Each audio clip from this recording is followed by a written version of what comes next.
The Bible. Is it hard to understand? When it comes to reading the Bible, the first thing that comes to mind is the fact that this is the Word of God. The seals have been broken, and the truth is here. And when we go throughout the scriptures, when we go throughout extra biblical records, we find that the language that God employed, that He used to create the heavens and the earth, was the Hebrew language. Christ said, I came for the lost sheep of the house of Israel. But yet no one, no religious leader, no religious church out there anywhere can now identify the 12 tribes of Israel. Can we? God is quite simple, but it seems as if man makes understanding Him hard. What are those mysteries? The truth of your book and the truth will make you free. The Hebrew and Bible Academy, you're invited.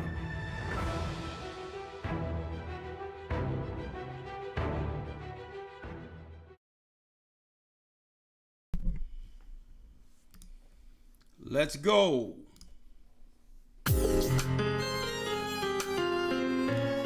Blessings, blessings, come on in.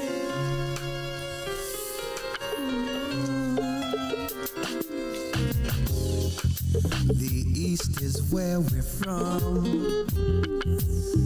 The 12 tribes of Israel. Come on in, Shalom. In 721 BC, the Assyrian king, he took us down, we fell. With a great escape, we went through the Euphrates. The Lord held the water still. Hit the like button. Hit the like button, folks. To a land where no mankind dwelt, we went. The 12 tribes of Israel. That's who we be. Come on. The Cubans, from Puerto Rico, and Valley from the Isles of Hawaii. Blessings, blessings. The Lord is calling back Israel. Babylon from Panama, the North American Indians, Simeon, the Dominicans, the highest gathering Israel. That's right, brothers and sisters. The Most High's gather in Israel. I'm Elder Rawchaa, the Gathering of Christ Church. Here with Elder Lawya. I'm going to bring him in one moment. And yes, we're going into a serious topic tonight. Esau has lost his mind. Okay? He's throwing everything at the wall. Hope it will stick. And unfortunately, our people over and over again sometimes falls for the deception. So that's why I titled this broadcast tonight. I'm going to jump right in after one announcement. When will God's people Israel wake up to the deception? When? When are we going to realize that the whole world revolves around us? The nation's focusing on deceiving us while extracting our spiritual gifts given through the Most High. Right? So, folks, this is why our people, God's people, are the focal point no matter where we are scattered in the diaspora. The Gentiles need us to survive, yes.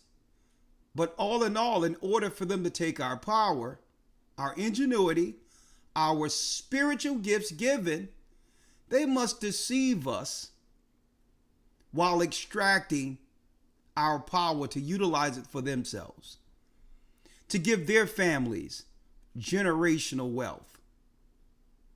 That's what it's about. When we wake up to the deception, eventually, Esau and the other nations, they'll change the game. But all in all, the more we understand what time it is, the more we'll begin to value what's in us to save our people. And that takes coming back to the Most High, getting on code according to the laws that were given to Moses and broken subsequent to that. For those who don't know, I am Elder Rawchaa of the Gathering of Christ Church. I've been stomping for the Most High for a long time and will not stop this church until our King returns. This is where you come to get the true information prophetically and to connect the dots. And that way there'll be one faith, one Lord, one baptism, and we'll be in one mind to prepare together for what's coming through those doors. Now, before I jump into our broadcast tonight, when will our people wake up to the deception? Let me first announce that we are going into week 4 of your Hebrew and Bible Academy. And it so happens this week, since we're going into deception this Wednesday, it's time to expose who is Edom and go into the religion of the Edomites. Okay? So we're going to show you that Esau rules through deception. That's his religion. That's his government. His power is deception. Why? Because he's the smallest out of all races of people on the earth. So when you're the smaller number, you must utilize all others through a divide and conquer strategy to stay the what? The majority power over the earth. Okay? But the Most High is breaking it. We're no longer falling for their deception. And yes, Hebrew and Bible Academy, you don't want to miss it, but we'll expose the truth of Edom. Anybody tell you that the Europeans are Japheth, stop looking at them, please. They're off the mark all the way. What they don't realize is Esau assimilates himself amongst every culture to hide his true identity and to hide himself according to prophecy so that we don't understand what's truly going on in the earth concerning his power to utilize and gain power over all the earth. So Edom must operate invisible. Anyone telling you that they're Japheth don't understand that Esau's greatest gift is to assimilate. All right? Did Esau identify as Japheth before? Absolutely. The same way he joined the Dawes Laws in the United States and now identify as North American Indians. Okay? So, all right? So, if you think that those casinos and all that's going on those reservations belong to North American Indians, you have another thing coming, okay? It's called $5 Indian. Look it up. Esau came over here from the dirt fields of Ireland and all that, and in the areas, in the impoverished areas of Ireland. They were paid to come over here to be the immigrants during the time after Reconstruction. And what Esau did is nudge them. Amalek nudged them and say, yeah, brother, there's land we made in a treaty with the North American Indians, who are the Gadites, where we must give them land for only $5. Nudge, nudge, wink, wink. So I'll tell you what. Throw a little mud on your face. Build yourself a teepee. And dance around a totem pole with war paint. Fill out the Dawes rolls for $5, and we'll give it to you as a hookup as long as you allow us to establish businesses on the reservation. See? Esau took white people, brought them over, gave them all the benefits to slight the children of Israel who are already here in the Americas, who are from the tribe of Gad. And they're doing the same thing right now again under immigration. Okay? So that's how Esau does. They assimilate. And it's about consolidating power, bringing in the New World Order, and they don't care who you call them. They don't care what you call them, as long as you don't identify them as Edomites. See? Because Edom does what? When you go into the prophecy, it exposes their true intent prophetically. It actually highlights why they were actually created. So no one can tell you more about Esau than the God who created him. This is why they don't mind being recognized as Japheth. Where in the Bible where it says Japheth was going to rule the end of the world and all that? No, Japheth are the dark agents who originally inhabited Europe, the other side of the Mediterranean. They originally had Italy and all that until the wars. What wars? Many wars between Esau grandchildren who end up taking parts of Syria and all that. And then subsequent to that, the Edomites began to do what? Under Alexander the Greek.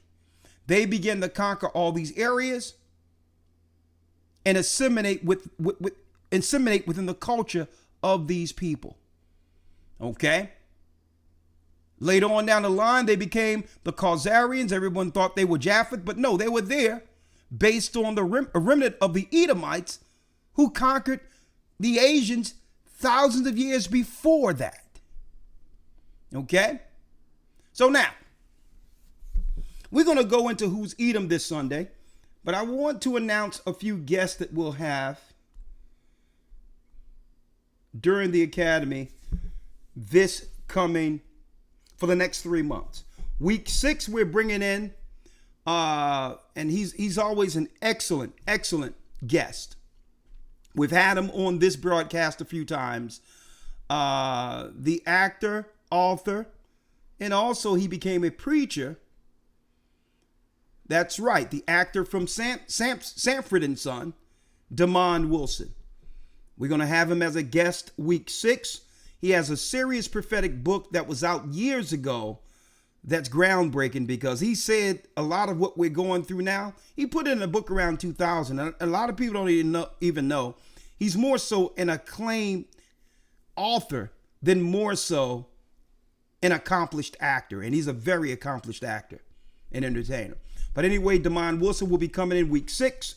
He'll be a special guest for 1 hour, speaking on his predictions on what is to come based on his perspective, comparing the times he came up into our present time. Did he foresee the world we're living in now? Okay.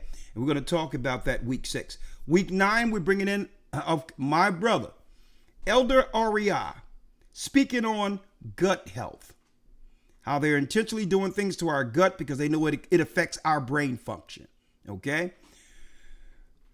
He's going to bring insight on using brain food and the connection between the brain food, the good food, and getting our guts together so that our brain works as the Most High intended. Week 12, we're bringing in Elder Rawchaa. He's going to also be speaking on health. And a lot of people don't know, Elder Rawchaa actually makes his own herbal tinctures and all of that for healing. Look what the Most High has done, okay, within the nation. Knowing that one day we'll be locked out when the mark of the beast is implemented. We're not getting that junk shot up in us. So that and more we'll be discussing in the Hebrew and Bible Academy. It's still open for enrollment. Go to historytimes.org to enroll. Let's get into the lesson. Let's introduce first Elder Lawya. Shalom, Elder Lawya. Shalom, sir. How you doing? I'm doing well. Let me bring you in. Hold on. Let me see what I can do here, because I'm going to see if I can bring you in through another. 1 second. another audio source. Even though that sounds okay, I think I have a better audio source for that. Let's see.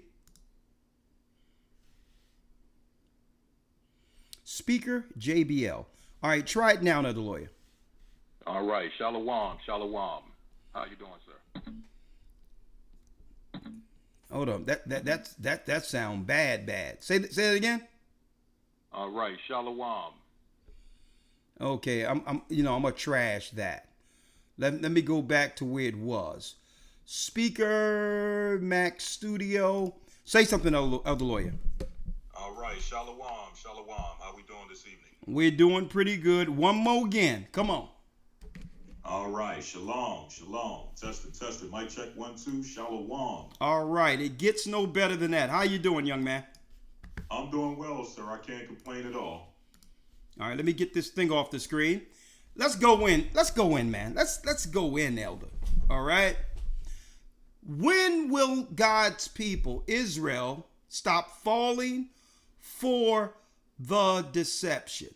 Now, first and foremost, Elder, I'm shocked at this point with the fact that you were able to come in and actually assist me this evening. And I know you wondering, well, Elder, I'm here every Wednesday, right? If the Most High permit, if you're not traveling, right? Right. Well, a good man like yourself, based on the word out there, should have been raptured already. And I'm being a little facetious here, but you still got a number of our people still believing in the rapture deception. Now, I'm going to go into that in the academy, and I'm going to show you that, folks, that's another Edomite lie. Okay? Right. When is Edomites lying? Media.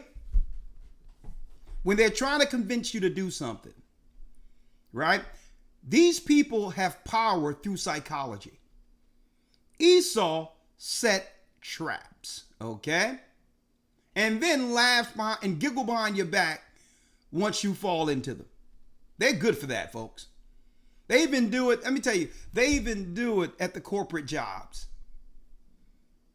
Right? You should see some of the email they sent back and forth and all that, and how they set traps while people and sit and giggle and laugh.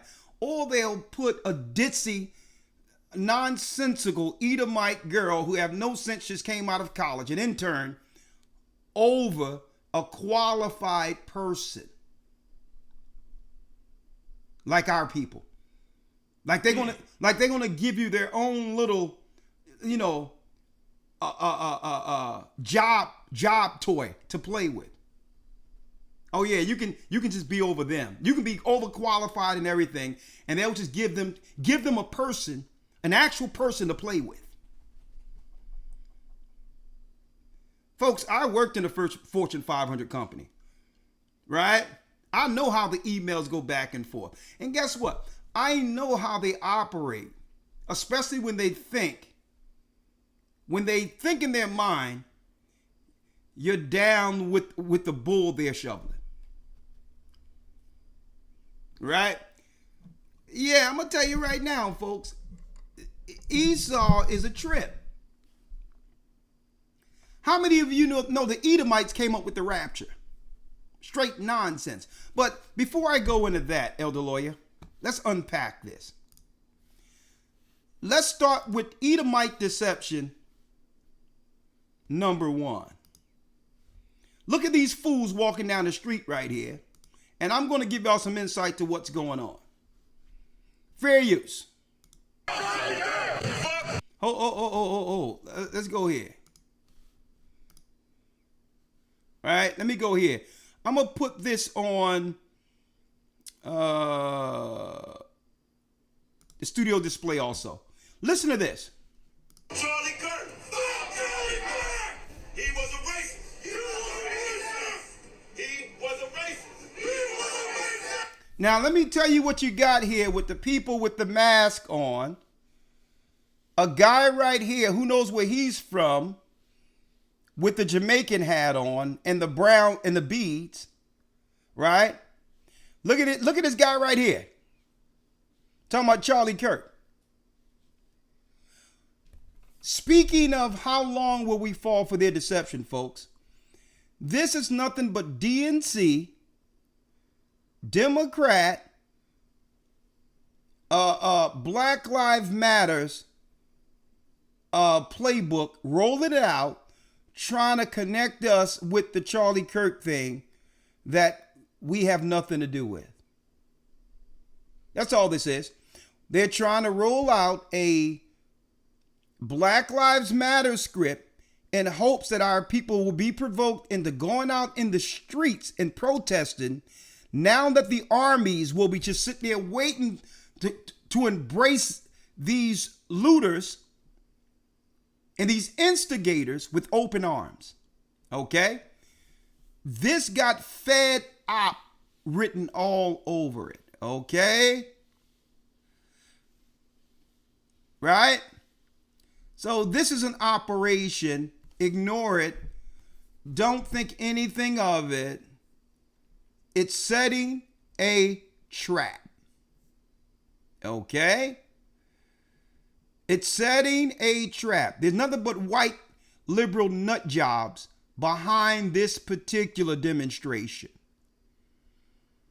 Right? And if our people don't go out, get triggered to vote Democrat, these white crazed liberals will lose their monies given to them through the NGOs, the nonprofit NGOs they collect money through to make sure their children get generational wealth. So they get paid off of instigating and agitating our people, right? When you see these things, get your popcorn, right? Your favorite beverage, and sit back and just crack up and don't listen to the nonsense, okay?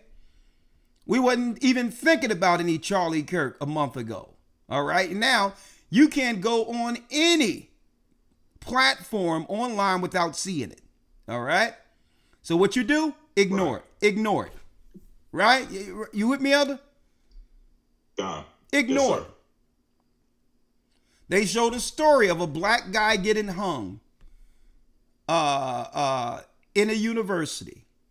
I don't believe anything coming out of these universities, okay? This is where they get their radicalized satanic nut jobs to drive the youth politically, and usually it hurts our people in the long run. So if they say a black guy got hung, guess what? If it didn't happen to you and you didn't see it, ignore it. Okay? I'm going to show you how to get through Esau's traps. Right? Okay? So here's another, they done squeezed, the white nut job Satanists have squeezed everything they could out of the Black Lives Matters lemon. Okay? But here they go again. He was hateful. He was hateful. Justice for justice for. And what they probably did, got this guy out of a corner somewhere. No matter where they got him, probably raised one of these crazy white families. You know, they be doing all types of things to these crazy these kids over these crazy liberals. Or, who knows? You know, I gotta admit, sometimes, Elder Lawya, our people can be bought for, they can be purchased for a small, a small stipend. Right. Right? Who knows? Probably, $15,000 and 2 cartons of Newports. All right? 2 cartons. Yeah, it sounds about right. 2 cartons of Newports. About $15,000, $20,000. Get him out there because you got to have a black face in front of it. All right? Just to get it cracking a little bit. All right? And who knows? Probably parole expunged or something.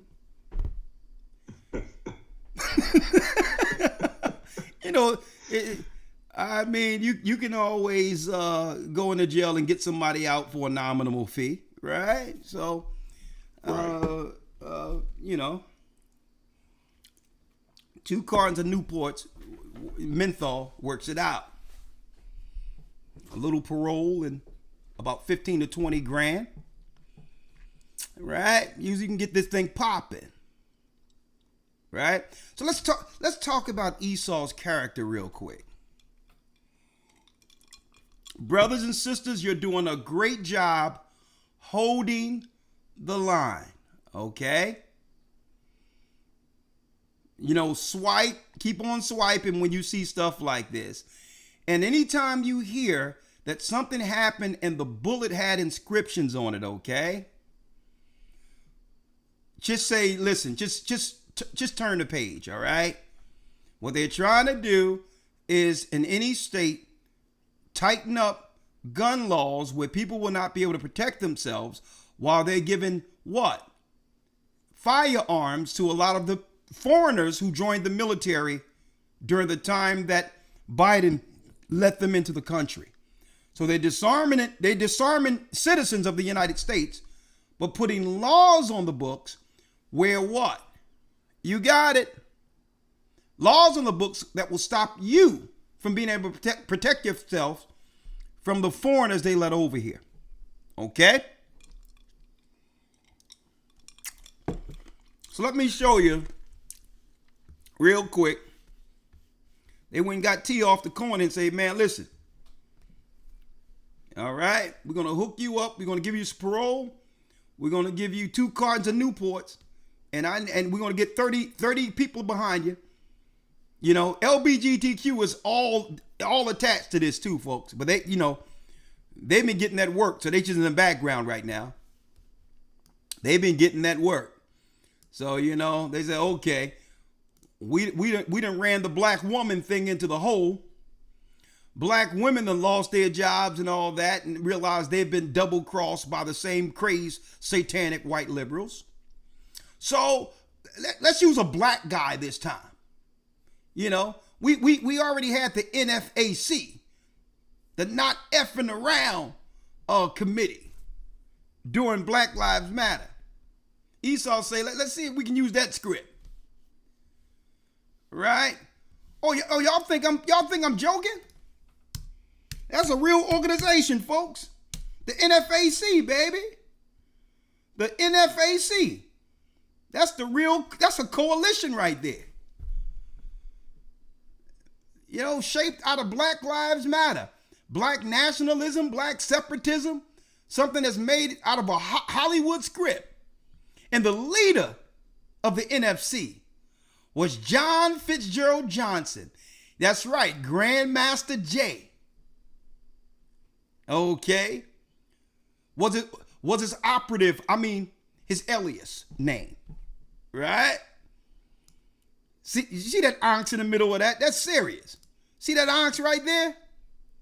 The only thing truth about this is that eagle that you see around it. Because it's Esau who created the NFAC, all right? Let's get this thing right. That's right, man. That's right. No justice, no peace, you know? You know, we're going to get these Negroes stirred up. It was a militia group. Let's get these black folks stirred up in here, Lawya. That's right, the NFAC. If that's not an operation, I don't know what is. And look at their leader. Look at their leader. Uh-huh. There it is. There it is. Let me show you. There it is right here, baby. The NFC leader speaks currently legal status, hip hop and guns. It's like, you know, some white nerds, Amalek came up with this guy. Hey, what you think appeals to the blacks? There was a group called Grandmaster Flash, and Jay-Z is popular too. Hey, I got it. Let's put it together. Grandmaster J will be the military leader, the militia leader that will lead Black Lives Matter to victory. How was that? How do you like that? You think the Negroes will go for that? So where are we going to get Grandmaster J? Oh, we got a guy we can parole and, you know, give him $35 and you know, get him in the work release program and give him $35 an hour. If he act right, he get that ceremonial 2 cartons of Newports, right? No justice, no peace. Huh? Like, yeah. See, that's how Esau does it. Right? So let's talk about it.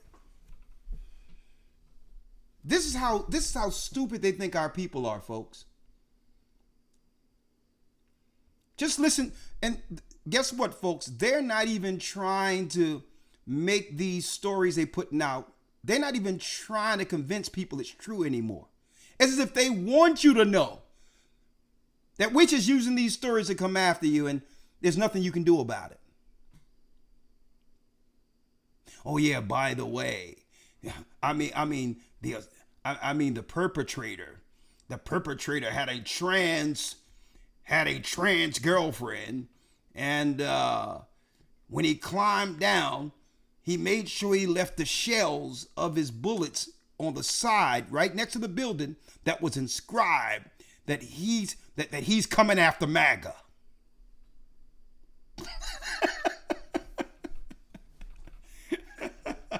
You know what I mean? He had a little inscription machine to be able to actually, this kid, 90 pounds, soaking wet with rocks in his pocket, no money, married to a trans, but he got all the money. He got this sophisticated machine that can leave full manifestos on the side of bullets. Okay?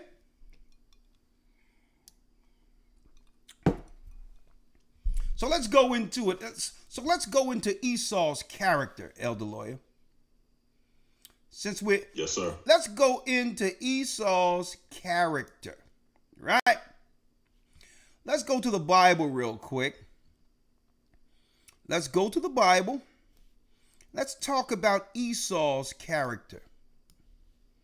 Because he's always trying to deceive people, right? Right, all right. So, Job 13:4. Let's read it. Yes, sir. The book of Job, chapter 13, verse number 4. Yes, sir. But ye are forgers of lies. Ye are what? But ye are forgers of lies. Ye are forgers of lies. Folks, they forge lies. They go into their boardrooms, the Bilderberg, the Economic Forum over in Europe, even within city council and the government, and they forge new lies in an attempt to deceive us, folks. We're the only people who give out votes based on being angered racially. That's stupid, and they know it.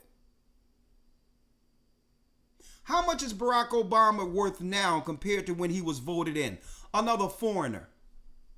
That has nothing to do with us, and it cannot relate with us, to us. How much is him and Michelle Obama worth?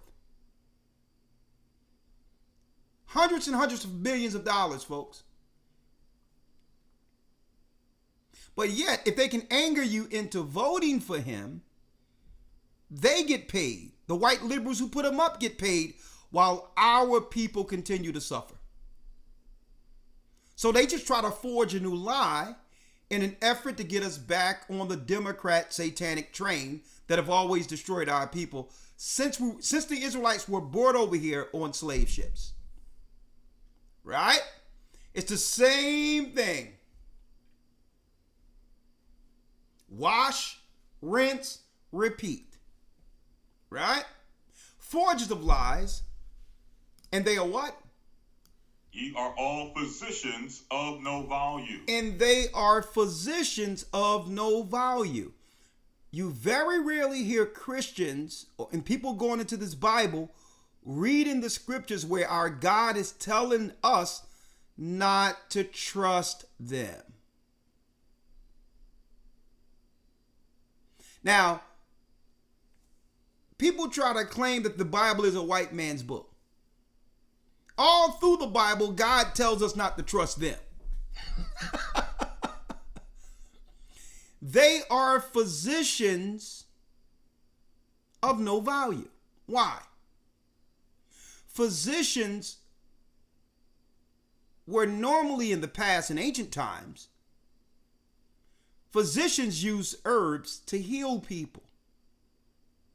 But their physicians is of no value. What good is your physicians if you're on a medication for the rest of your life? I need y'all to think about this, folks. I need y'all to think about this. Who do you go to for something, for a service that they get paid high-earning money, high-end money, and there's no consequences for failure? There's no consequences for doctors failing you.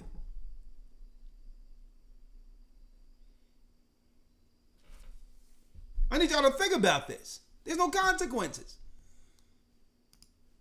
Physicians of no value. What good is it going to a physician where the side effects will kill you? The side effects are actually worse than what? Worse than the condition you're going into the doctor's office for.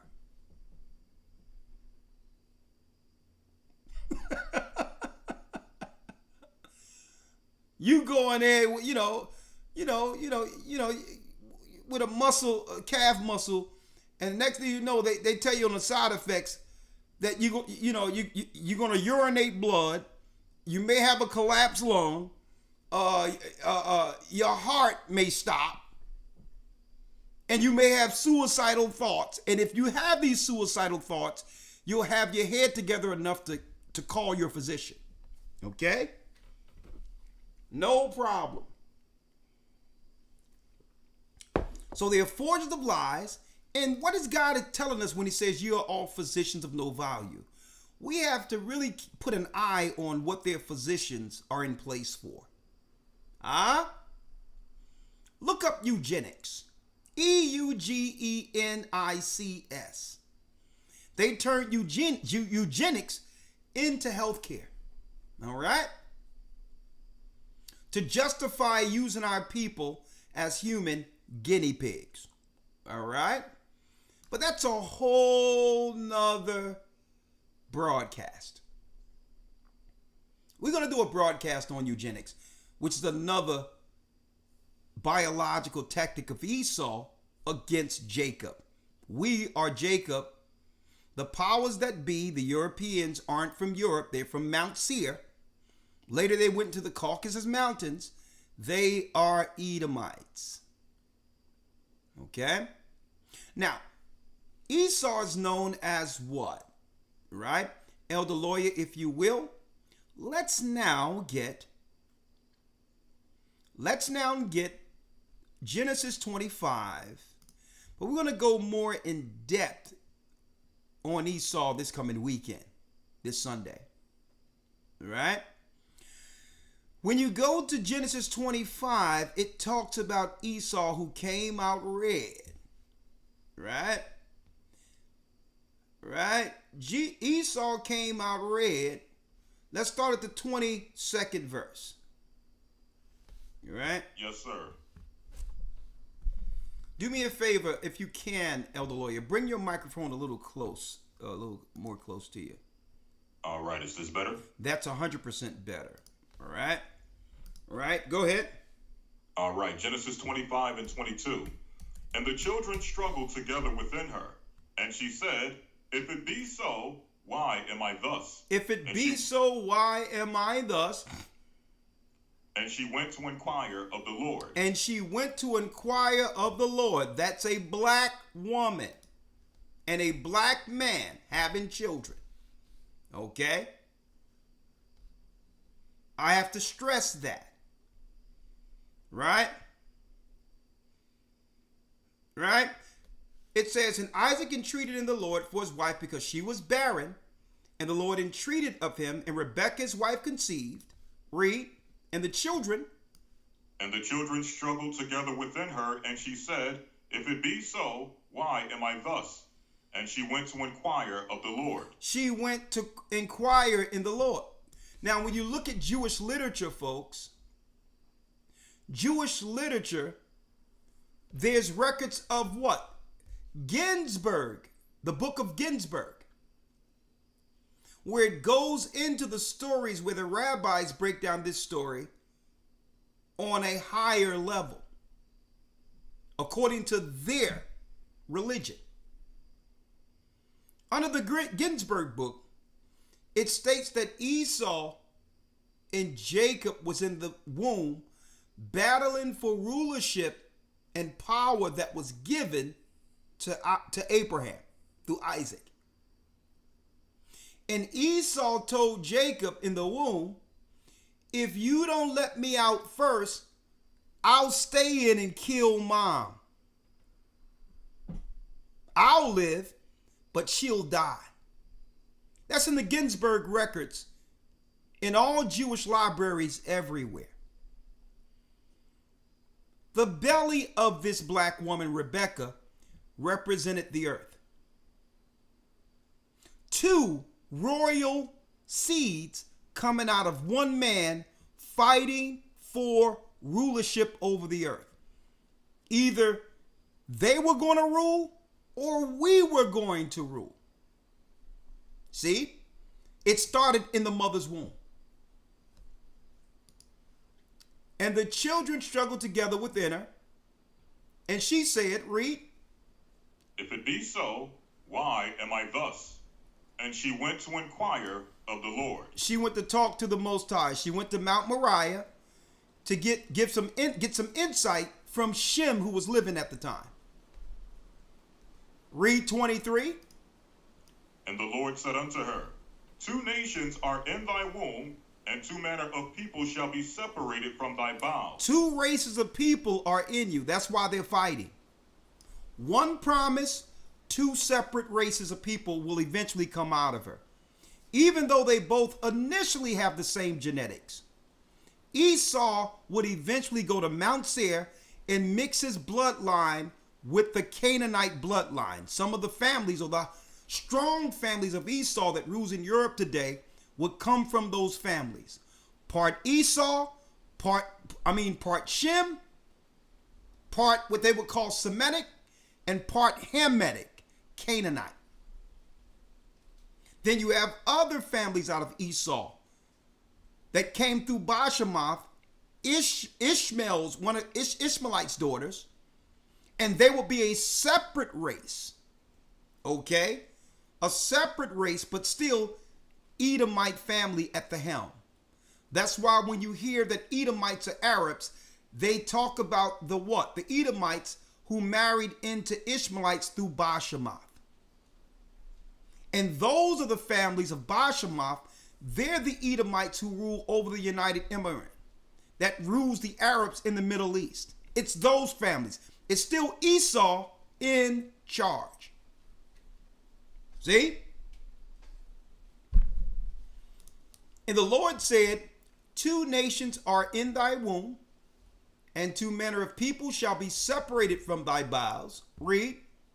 And the one people shall be stronger than the other people. Read. And the elder shall serve the younger. Now, brothers and sisters, herein lies the problem with Edomites.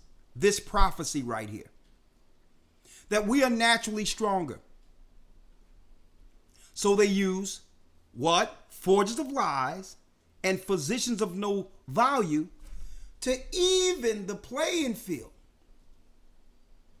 If they didn't tell us that our children have to get this and do that to go to school and all that, they know that we would just outright just dominate in every area, including intellectually. But if they can target our brain, right, and tell us to give our children something, then eventually they can come back later with their insecurities and claim our IQ is higher. Right? Hold up. Right? Hold on. Hold on. 1 second. 1 second.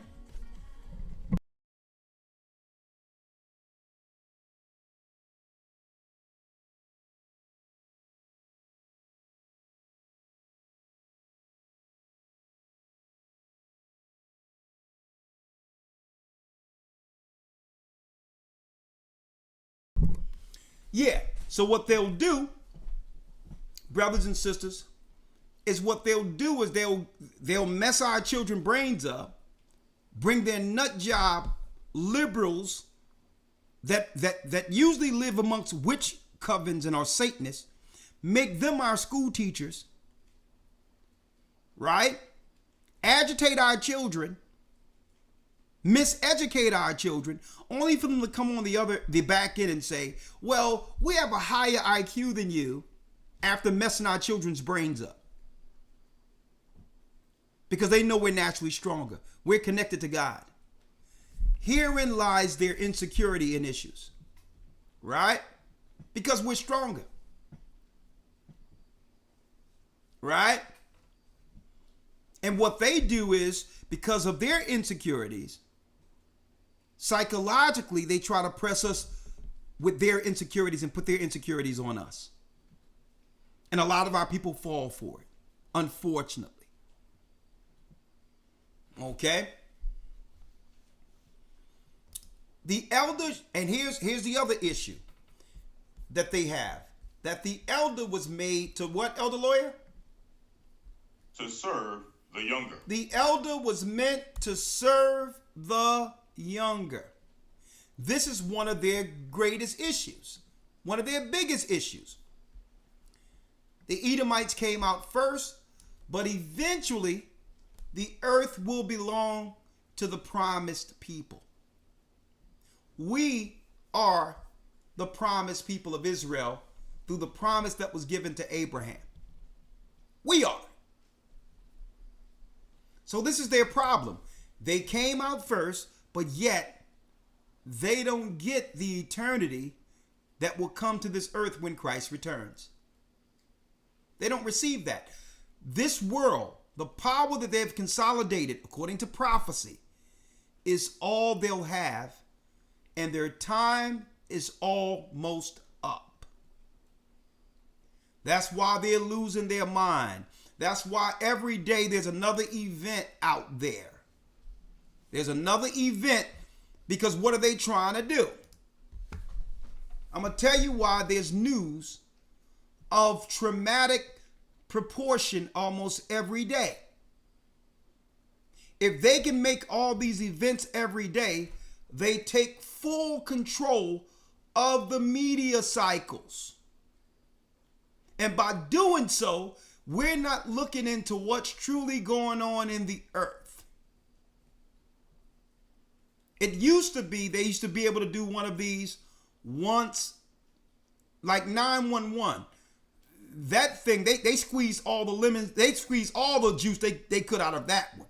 That lasted at least 10, 15 years. Where they didn't have to do anything of that proportion ever again, to that degree again. It was one time, like the movie Bowling for Columbine, when the children shot up a school years ago with white people and all that, and we used to fall into those narratives, not even really investigating, was those stories exactly what they were reporting? And us being Christians growing up, we had no reason to believe they weren't true, but they were playing on our naivety. They were playing on our belief in God. They were playing on the fact that we would trust them, thinking what people would be evil enough just to make stuff up and to do certain things that would actually, who would make up lies on that level? We couldn't fathom a lie on that level. So we accepted a lot of their events as truth. See? So then,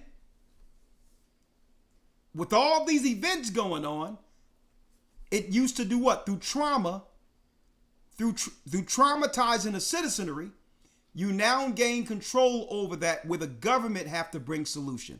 It's called the Hegelian dialectic. That's what it's called. It's actually a thing, folks. That they'll create the event so that the people could fear and ask the government for help to fix the problem they created. It's called the Hegelian dialectic. Problem, reaction, solution. Right? So that's how it works. Because what? any traumatic event takes over the media cycle.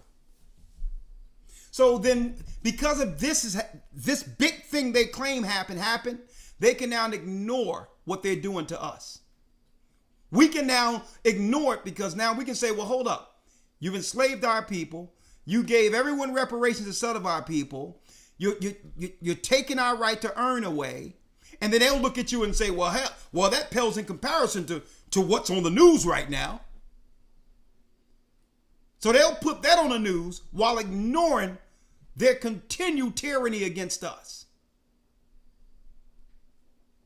See, and this is why, brothers and sisters, you come to this channel. It's an escape, and it actually we show you according to prophecy, the realities of the matter. That's why you come here. So what they try to do is inundate you with all this trauma and distract people while destroying us. But we're not going to allow these news cycles, we're not going to allow these cycles to overshadow what's going on with God's people. We need to keep it on us. Period. Because God is keeping it on us. Everything they're doing is because of us. Two white people you claim did something against one another, and now you're trying to pull a black man in it? A black one? Listen, we've been it. We're not in it. Why everything got to be circling around to how we feel about it? What we feel about is what's going on with our people, God's people, according to prophecy. That's what, when you have that on a news cycle, guess what? You can call us into that meeting. When you're giving true restitutions and recognition to the true children of Israel, guess what? When you put that on a news cycle, then we can talk.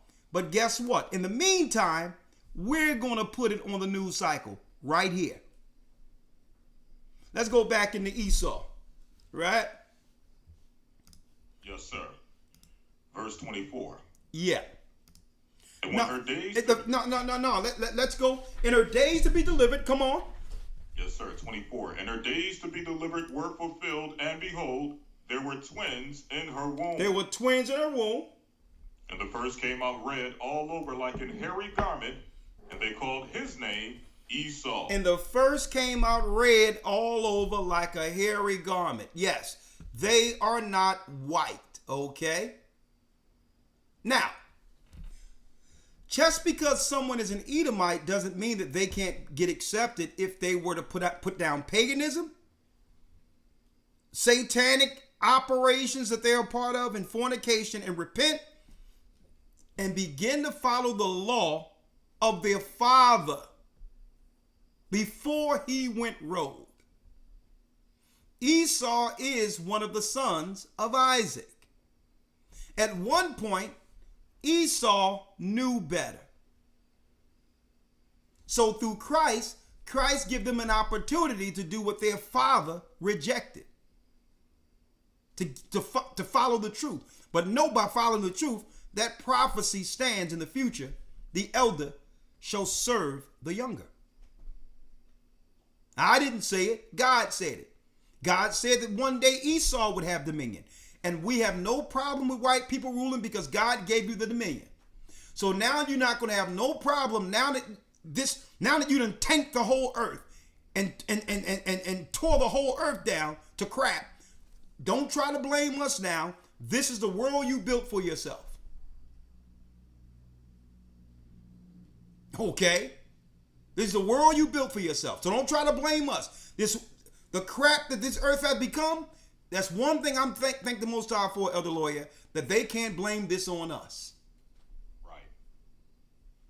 Every time you look, they're talking about fixing something they broke. Oh, global warming, we got to do this, we got to do that. All the stuff they broke. And try to claim that we all need to be on board with helping them fix what they broke. No, thank you.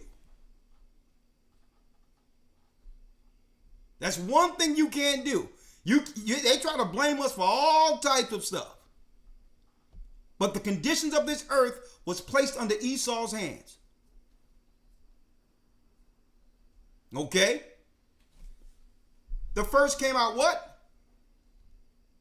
The first came out red all over like a hairy garment. Red all over like a hairy garment. Now we're going into this weekend, but I need y'all to look at this picture right here. Is this guy white or is he red?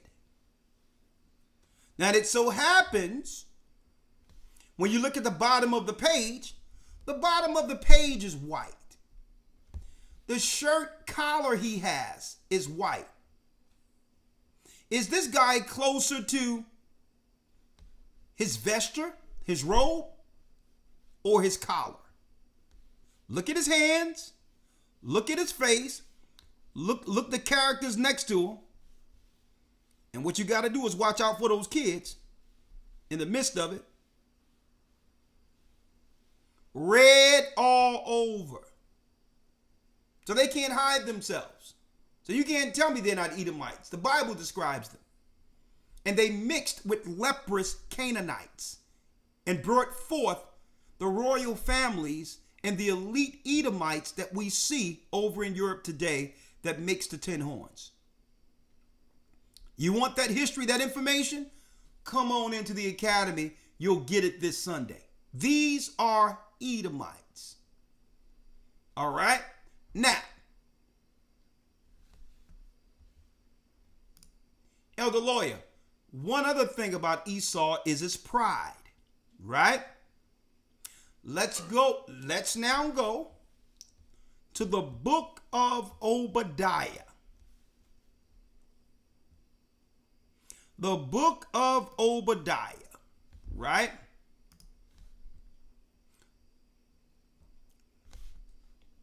Yes, sir. I'm there. Let's start at the first verse. And the Obadiah is only one page out of the Bible. But it's one of the strongest prophetic books within the whole book. Like, it's so profound that Obadiah doesn't need more chapters. It's so profound. There's only one chapter in the book of Obadiah, and it's so profound that it doesn't need anything outside of the one chapter. Identifying Esau. Now, Elder Lawyer, this is deep. Do you know that I have generation pastors on either side of my family going back to slavery? Right? And I'm thinking being raised in Christian churches, Pentecostal apostolic faith. I'm coming out of the church believing that I knew the Bible. Do you know when someone introduced the book of Obadiah to me, coming out of Christianity, that I had no idea where the book was?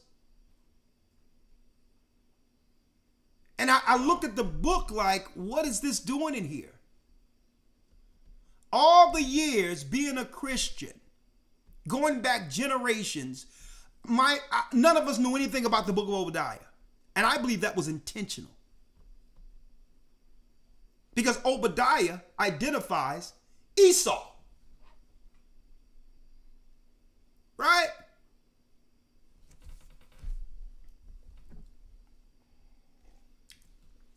Let's go to the book of Obadiah. Let's read it. The vision of Obadiah. And I'm going to pull out one satanic attribute of Esau out of here, right?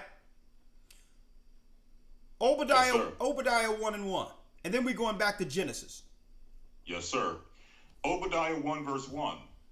The vision of Obadiah, thus saith the Lord God concerning Edom.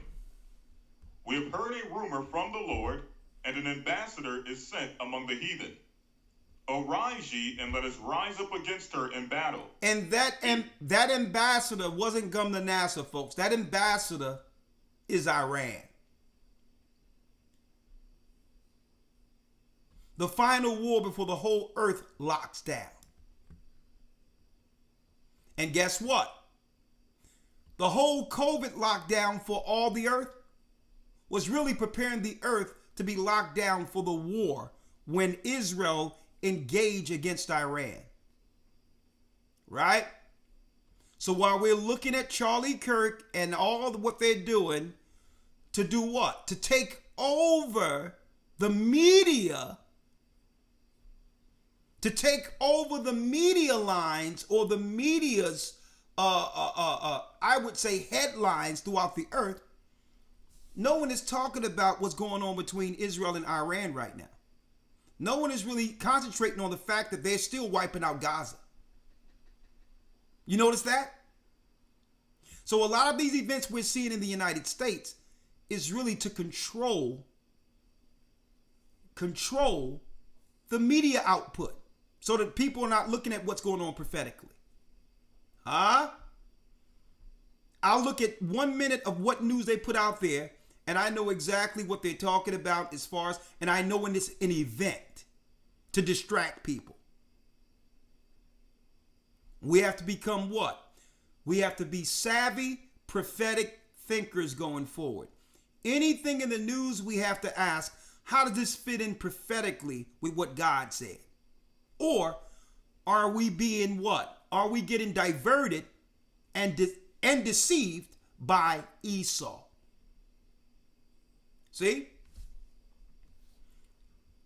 2, behold. Behold, I have made thee small among the heathen. Thou art greatly despised. They're the smallest race on earth. Out of all races, when you put them all together, they're only 7%. Compared to all the other races. Only 7%.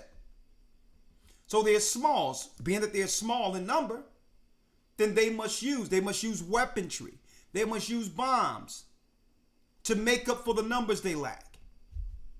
They must use bioweapons to harm people, to get to our children before our children get a chance to grow their brains and their bodies to understand why they were born at this time prophetically.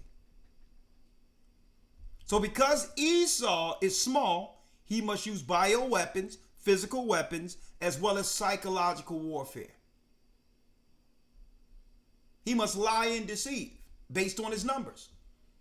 See, if he had the numbers, then he would use the numbers to do what? To execute his will against people. If he got the numbers, he don't have to deal with all these other what? Clandestine tactics. If he got the numbers, he would just engage you and just take what he want and not ask any questions. See? But he's smaller, so he have to use all these other tactics. See? Psychological warfare. And on all his maps, he make England look almost as big as the United States. On all his maps. You can put all of England in Connecticut. The whole England you can place within Texas. Okay? So they must deceive. Part of their thing is deception based on the fact that they don't have the numbers to exact their will like they would like to. Right? 3. The pride of thine heart hath deceived thee. Thou that dwellest in the clefts of the rock, whose habitation is high, that saith in his heart, who shall bring me down to the ground? Who shall bring me down to the ground? So this is Esau's biggest problem. Pride. When in wisdom it tells us, pride cometh before destruction, and an haughty spirit before a fall. Because they have the power to deceive, they have deluded themselves into believing that they're more powerful than any other race on earth. Well, it's not true power if you can only get it through deception. It's not natural power. See? It's not righteous power. At the end of the day, when you're blessed with any power that you've received through being what? Being good, being righteous. Now you can more so celebrate and sleep at night without paranoia. See, and this is why Esau is doing what he's doing, paranoid, knowing that his history is catching up with him.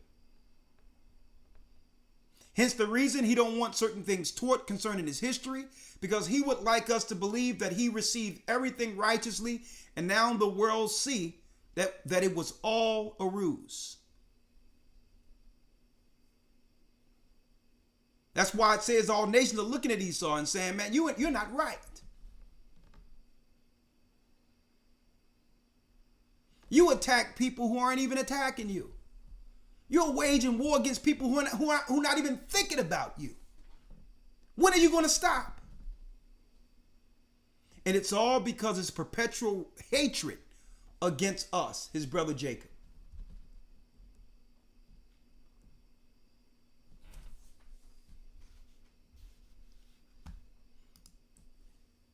Let's go into his main tactic. Genesis, the 25th chapter. Let's go back where he was what? A cunning hunter. Yes, sir. The book of Genesis, chapter 25, verse number 27. 27. Thank you, Elder Lawya. Read it. Yes, sir. And the boys grew, and Esau was a cunning hunter. And Esau was a cunning hunter. Folks,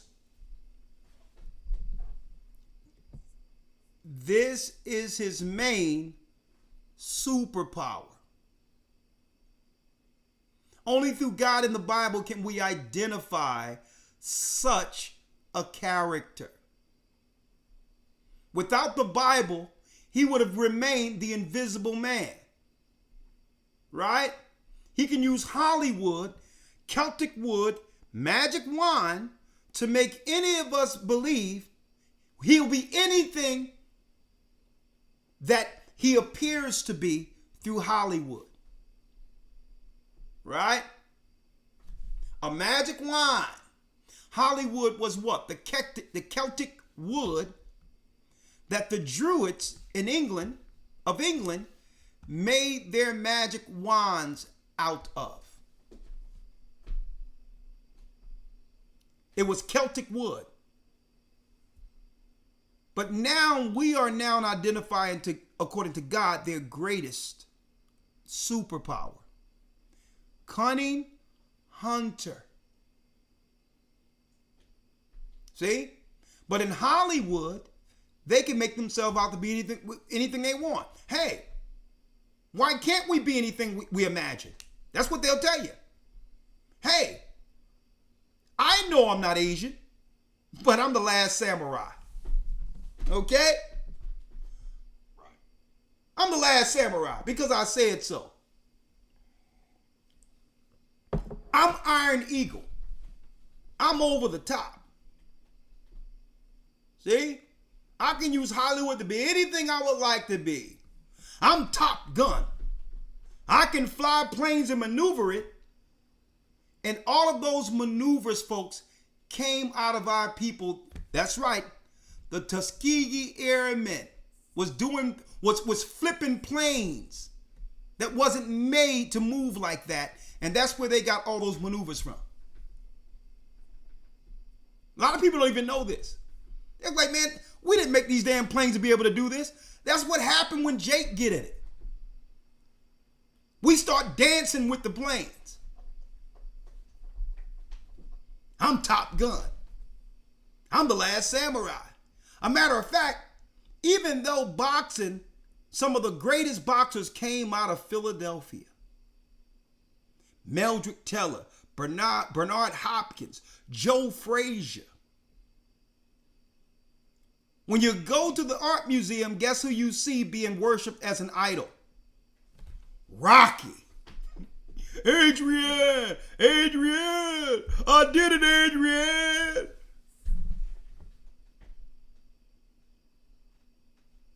See? All All these great boxers came out of Philadelphia.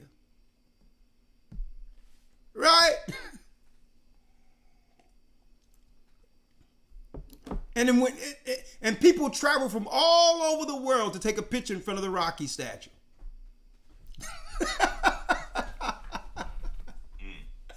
Right? I need y'all to check this out. Right?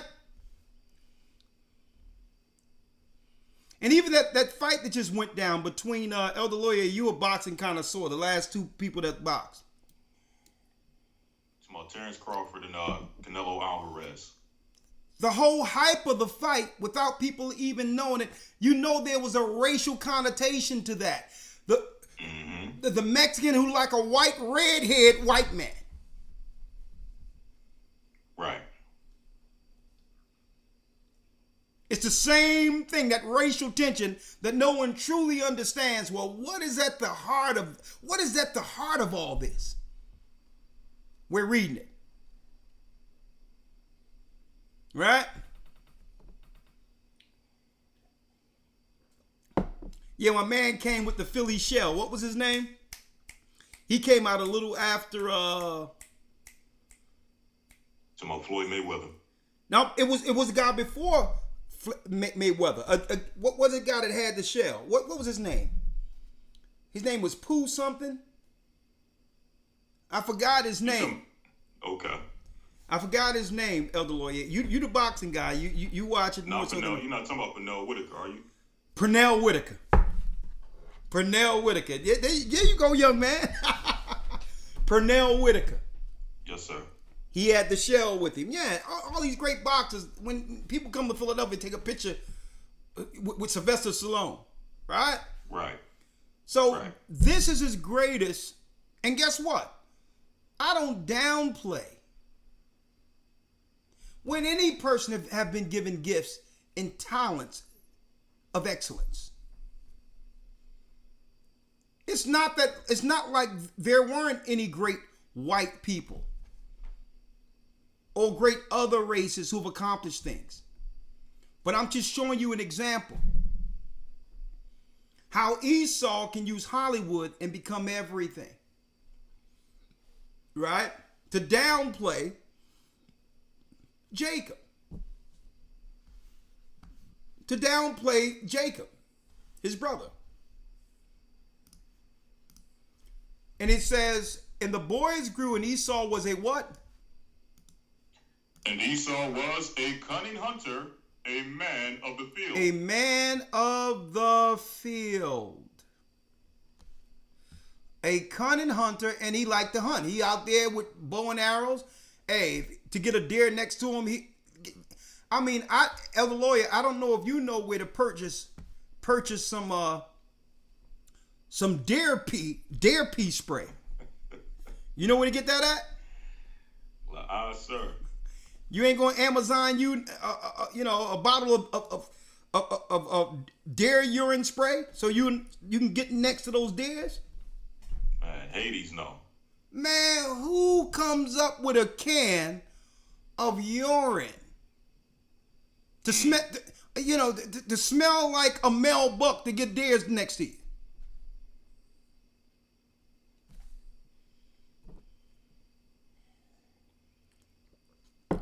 In a can. Oh yeah, honey, I'm going out. I'm gonna bag me a buck. And you would think a woman would be like, hey, you ain't coming to my house smelling like that. No, she's the one spraying it on him. Yeah, honey, turn around. Turn around, honey.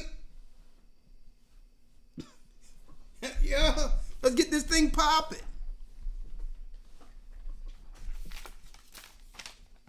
All right. All right, let's go. It says, a cunning hunter. Cunning. It says what? Observation. Right? And ascertain by seeing. That means Esau studies us. You think they're just hanging around just to be around you. No, they are enamored. Not only are they enamored, it's fascinating to them when they're around us. It's like, how can these people naturally just be like they are? And they observe us like an outside species, folks. They're scientists and all that. So cunning is how they observe us. What do they like? What do they dislike? What are their cuisines, their music, their culture? I mean, these are some spiritual people. You would think that a people that's been deprived of everything would reject God by now. And they're fascinated with that. How can these people still believe such? How can they still believe in God based on what we've done to them? They observe everything we do so they can find out what exactly we do they can now criminalize. Right? It is we flat broke coming home from the war. And guess what? I do not co-sign drug dealing at all. But I grew up in North Philadelphia. I never did any of that thing. I never sold one bit of drug in my life. But I've seen people come and die, not die, but come from the war all messed up from Vietnam. And the only thing they can do is get on their feet because they weren't getting money from the GI Bill.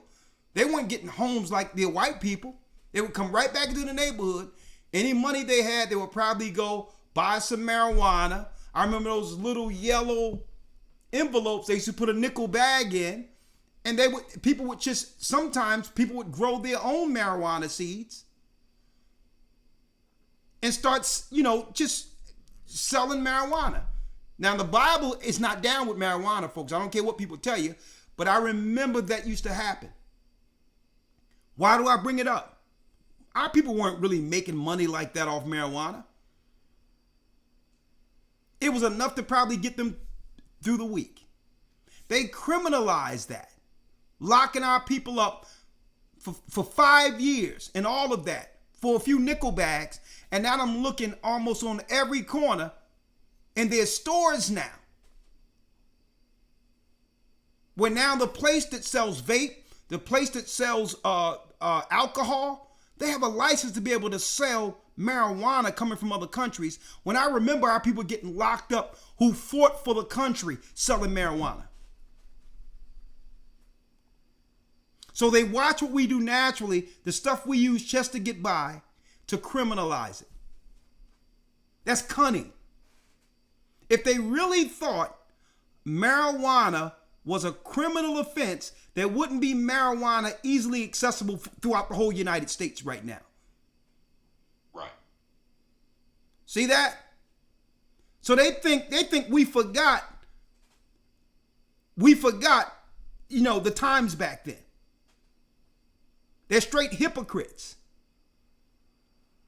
We couldn't, even when we came out of slavery and all that. Guess what, folks? Reconstruction. Folks, I mentioned this before. We couldn't get anything from them. It was segregation. So anything that we made, we had to make for ourselves. We would work all week, do our crops, do all of that. And guess what? We would take our corn, our potatoes, we'd make our own corn liquor. A matter of fact, a lot of people don't even know, folks. Folks, do y'all know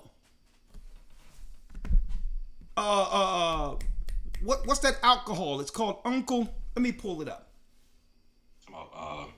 Uncle Nearest. Uncle Nearest.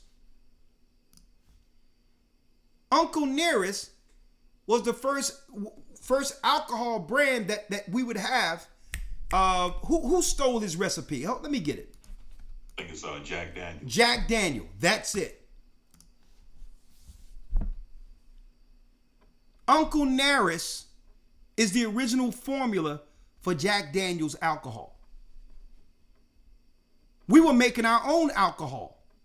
They brought the Italians over, and then they started prohibition. To criminalize, we couldn't get it from them. We were making our own wine, our own corn. Hey, Elder Lawya, your video. Our own corn. Yes, sir, My father's from the South. My father's from Virginia. I remember my father would drive back to Newport News, Virginia, to go grab corn liquor and all these others. Come back with a gallon bottle of it. The uncle nearest began Jack Daniels. They brought the Italians over, hired them within the FBI and all that, and then they made alcohol prohibited. What did they do? We would transport our particular alcohol to Harlem and all that because we were connected with each other. They were buying our stuff from down south. So y'all need to know this history, folks. So what did they do? The Edomites stopped people on the road, grabbed the barrel, and put formaldehyde in one of the barrels, just checking it before it was prohibition. And they poisoned one of the barrels. And through that poison, now it went back to government that now it must be regulated. They poisoned one of our barrels. Don't forget, we didn't drink poison, folks. We had the best stuff. Before the modern day healthcare system, before all of that, down south, we were living 90, 100 years easy. Because everything we made, everything we were drinking and consuming was made from our own hands. I need y'all to understand what we had to go through with Esau being the cunning hunter. He takes one of the barrels that we got, put formaldehyde in it, poisoned one of the barrels, and when we took it over into Harlem, somebody gets sick, somebody die, and guess what? Law enforcement is right there to now use this as a law to make prohibition, to where now the Italians and the other white people can now control the alcohol market because we were making the best stuff. We were making the best stuff. Everything we do, they examine and criminalize it and then take it for themselves.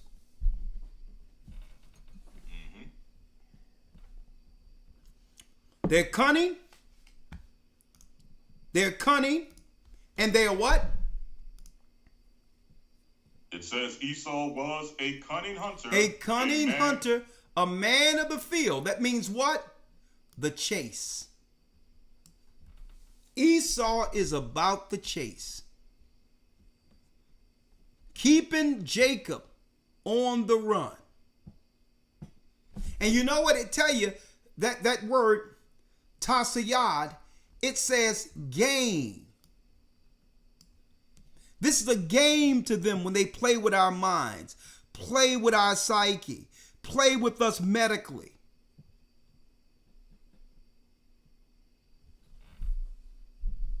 It's a game to them. So, the question we have, knowing Esau now going into it, Lawyer, when will God's people Israel wake up to the deception? Huh? Let me give you some more of what Esau done in this earth to deceive people religiously, right? Politically, they'll pay somebody like this, like I said, a few cartons of Newports and a couple of $1,000s to go march to get us out in the street. These jobless low. No, I ain't trying to hear what you got to say. Let's get here real quick.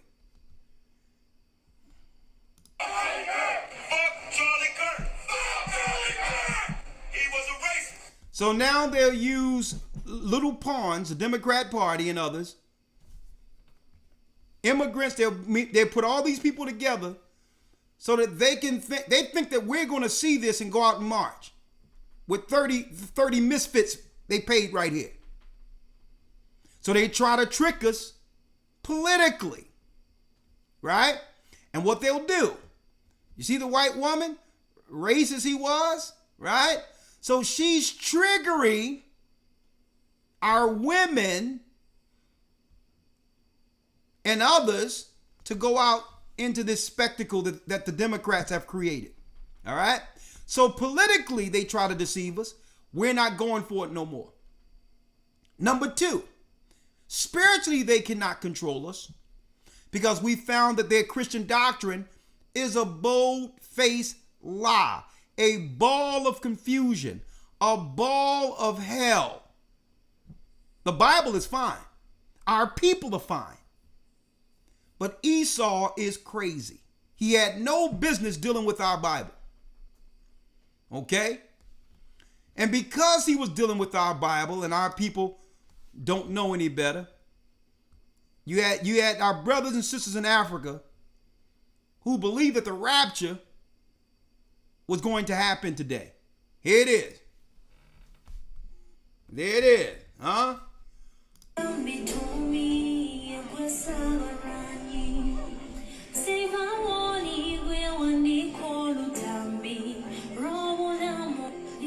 We coming home. We coming home.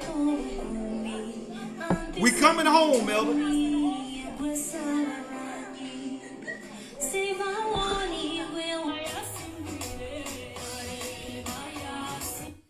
Folks, they've been playing in our face with their false doctrines for years. This guy went and got him some excess water to walk the journey for the rapture.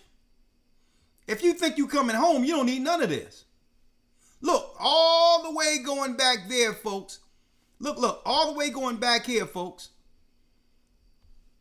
You got a bunch of our people going to a mountain, and Esau is cracking up because the rapture was a lie created by two satanic perverts who are Jesuits.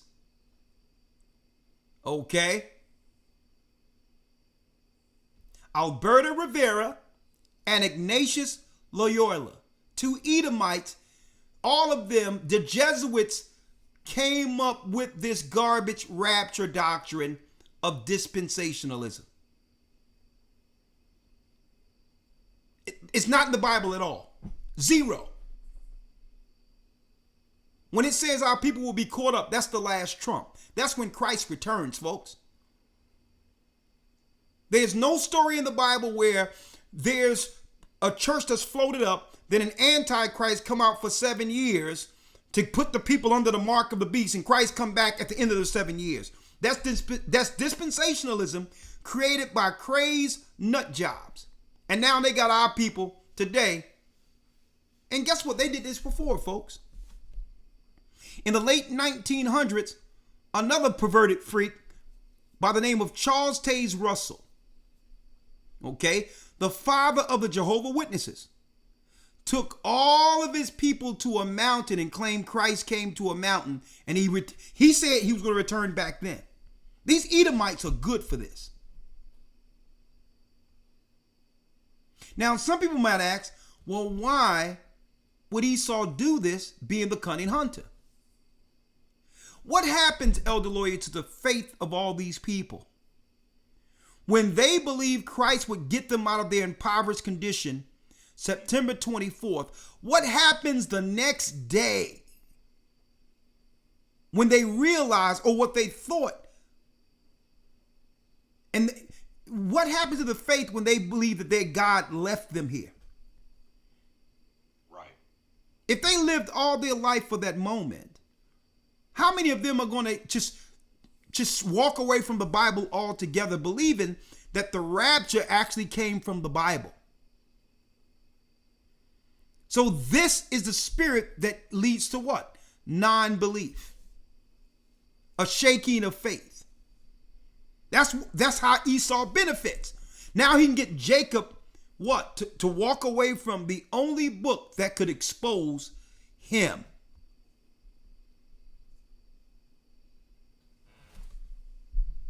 Right? There it is, man. Let's get this rapture together. There it is. Let's do it. Okay. Elder Lawya, you ready? I'm glad you're here on the 24th, my brother. I thought they took you. Let's do it.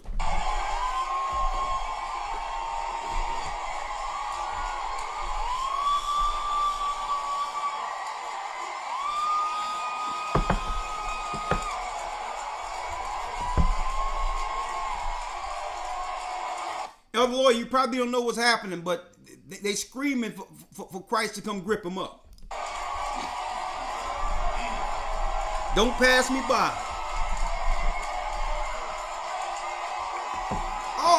Oh, y'all didn't hear. Oh, y'all didn't hear about that? Edomites told them that Christ was going to rapture people up September 24th, today. Y'all didn't know about that?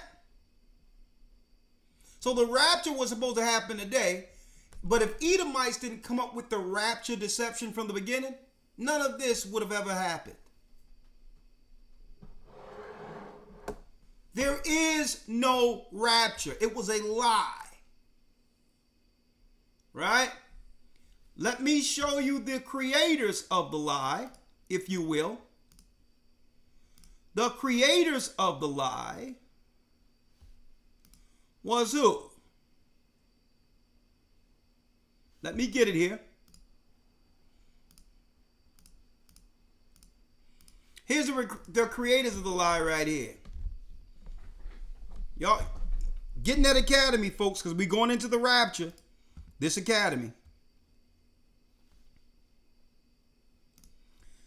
The rapture, the whole idea of the rapture was created by these two pervs right here. These two perverts. Okay? Jesuit General Ignatius Loyola and Jesuit Francisco Ribera. Right? Now, I have a book why do I say these are Catholic perverts? They're Jewish Catholic perverts, mind you. When you go into, I have a record where these Jesuits believe that Christ's mother Mary enters, which is the Edomite woman that they say is Mary, that's not.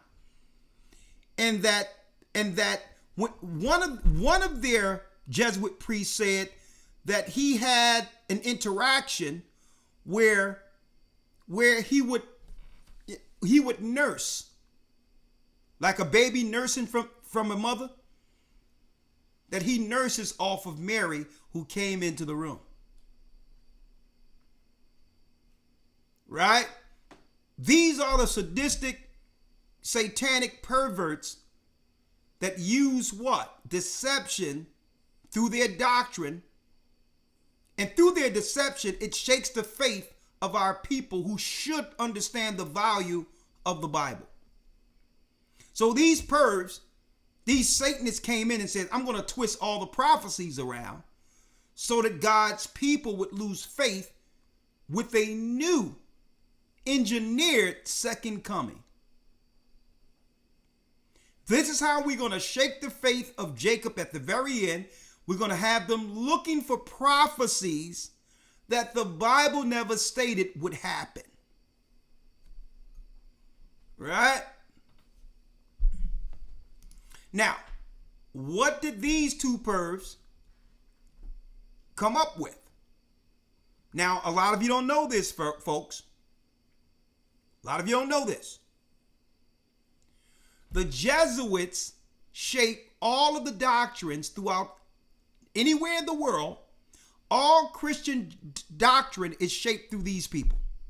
The theology of your particular theologian seminary schools come from the thoughts of these demented, sick Edomites. They're the last people you need to go to learn, go to actually learn the Bible. All right? Jesuit General Ignatius Loyola and Jesuit Francisco Ribera. This is what they wrote in the late 1500s, folks.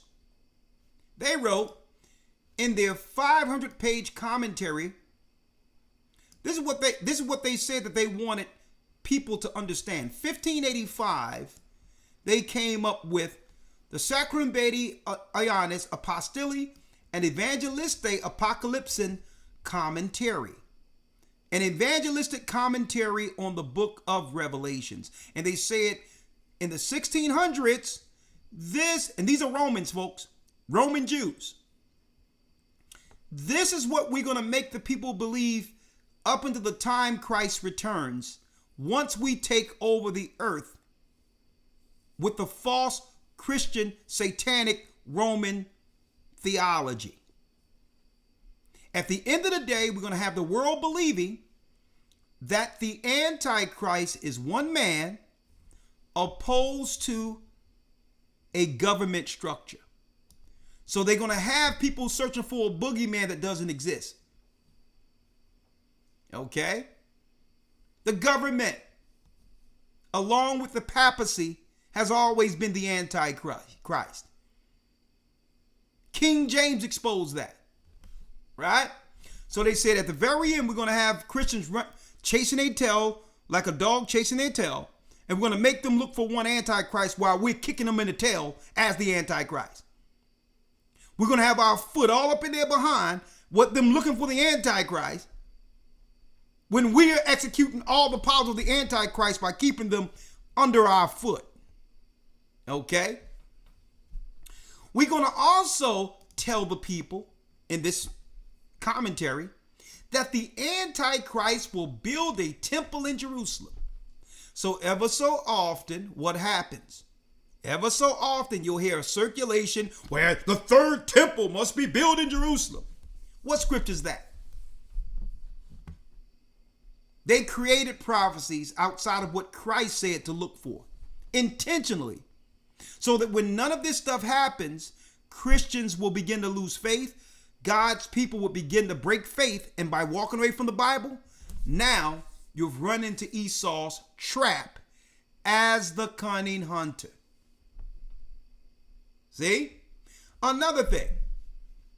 The Antichrist will abolish Christianity and make a covenant with the Jews. Folks, they put this into the commentary in the 16th century, with them being the Christian Jews.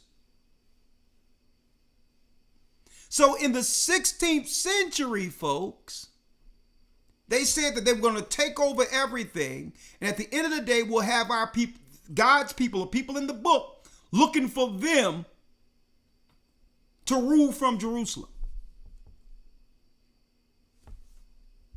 Another thing that they lied in their commentary, they said they would put into Christian doctrine.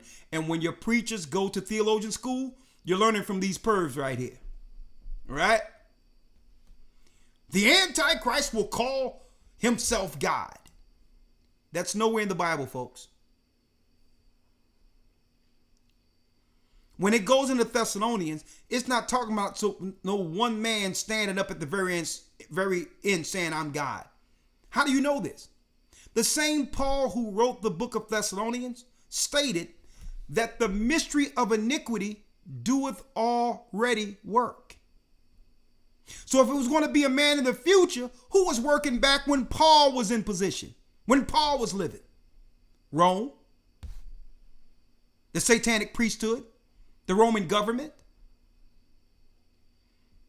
So if you wanted to know, Paul said the mystery of iniquity, the mystery of who you think the Antichrist is about to come against our people in Jerusalem.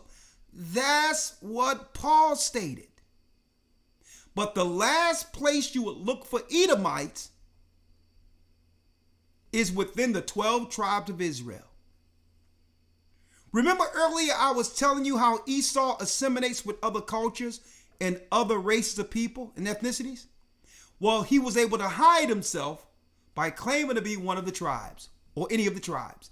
That was the last place you're going to look for Esau is within Jacob.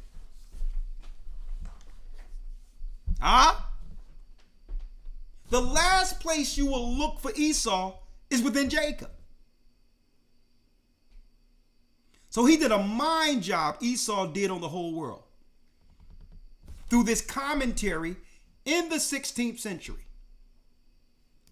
The Antichrist will call himself God. That's nowhere in the Bible. It's something these clowns came up with right here. The Antichrist will not be revealed until 7 years before Christ returns. That's dispensationalism. They created the lie of the rapture, folks. So when we were enslaved, came out of slavery, by the time the churches were set up in the Western world, in order for us to get the what? The credentials to preach, we had to learn this nonsense. See? And this nonsense really took steam during the 80s and 90s of our time. They started funding these Hollywood movies, Left Behind and all this crap. And who did it? Who did it? These dark pervs right here. These pervs right here. More Jesuits. More Jesuits right here came up with the movie in the production Left Behind. And even James Cameron, the star of these particular fake narratives, he tells people that the rapture is a lie, and he was actually what? He was actually characterized or rolled to do he was actually picked to do the role of the Christian in the movie. I'm going to go into this in detail in the academy, folks. So let's see what else these satanic pervs, watch your kids around them, came up with. The Antichrist will conquer the world. The Christians or the church, here they go. Here we go, Elder Lawyer. Are you ready to go? Are you ready to go, Lawyer? Because the Christians or the church will be raptured into heaven before the Antichrist appears. So guess what? The Christians don't have to worry about the Antichrist or even fight against the evils in this world, because the Antichrist hasn't arrived yet. So they're making it where Christians don't have to do anything but live and go to church. There's no spiritual war they must fight, because they don't have to worry about it, because these Satanists told them that they're going to be floated into a cloud anyway. So what ambition you have to fight against evil, thinking that you're going to float away?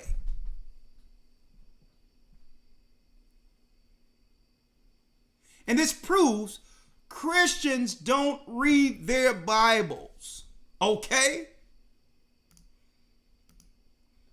None of these people read the Bible, folks, who went to a mountain in Africa looking to be raptured today.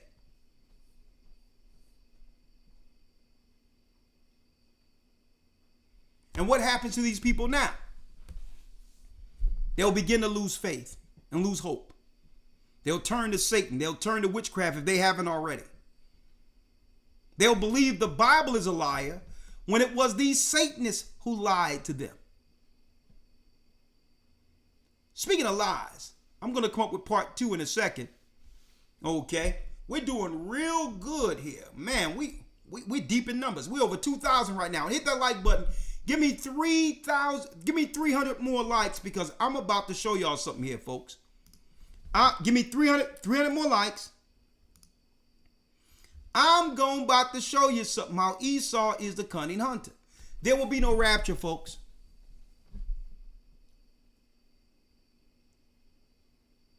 There will be no rapture.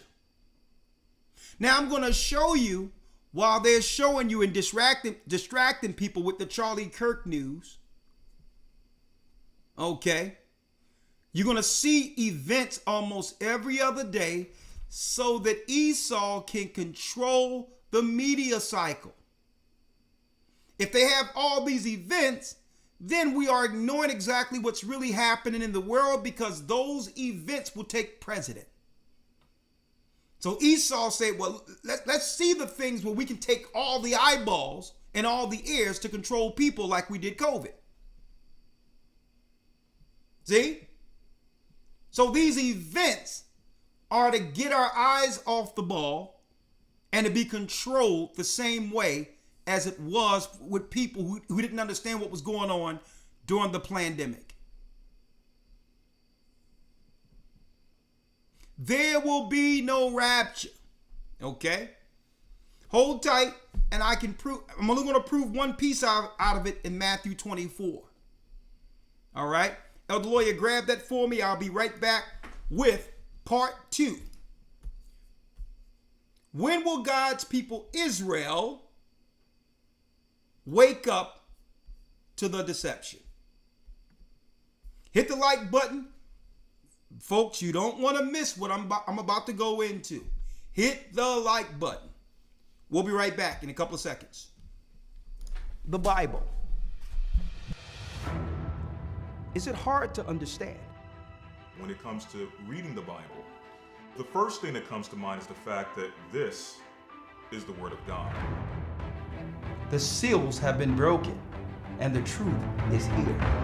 And when we go throughout the scriptures, when we go throughout extra biblical records, we find that the language that God employed, that He used to create the heavens and the earth, was the Hebrew language. Christ said, I came for the lost sheep of the house of Israel. But yet no one, no religious leader, no religious church out there anywhere can now identify the 12 tribes of Israel. Can we? God is quite simple, but it seems as if man makes understanding Him hard. What are those mysteries? The truth of your book and the truth will make you free. The Hebrew and Bible Academy. You're invited.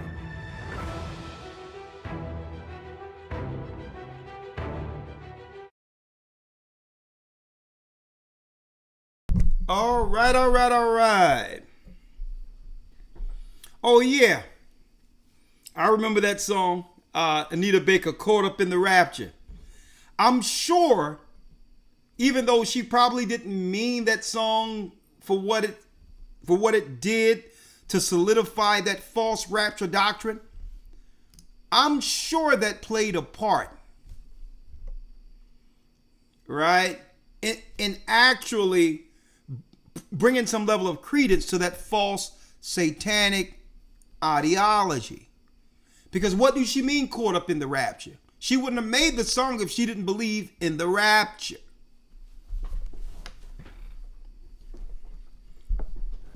Jesuit influence. I used to love that song, dude. Hey, Anita was that girl.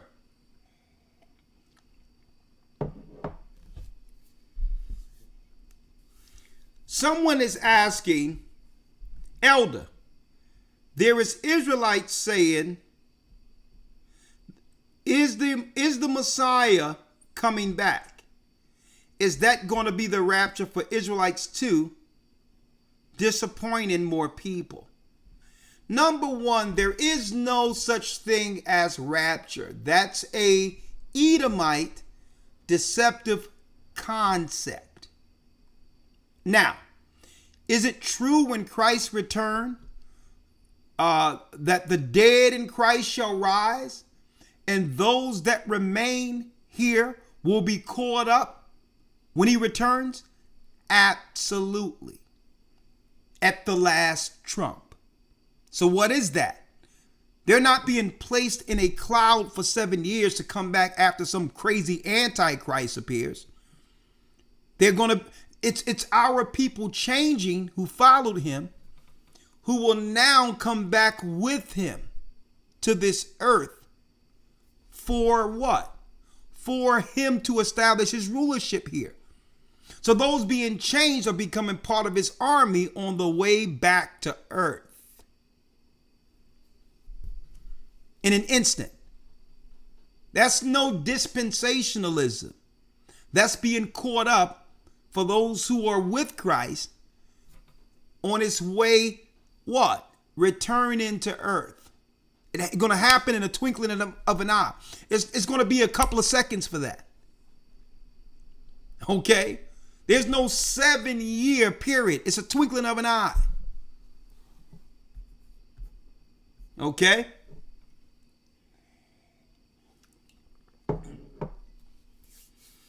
Someone says I should make a song about that. Yeah, great idea. Elder Lawya, are you back?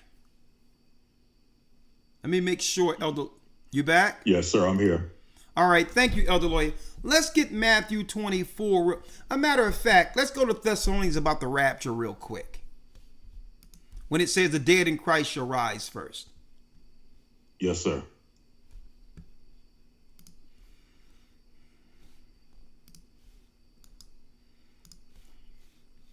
All right, 1 Thessalonians 4.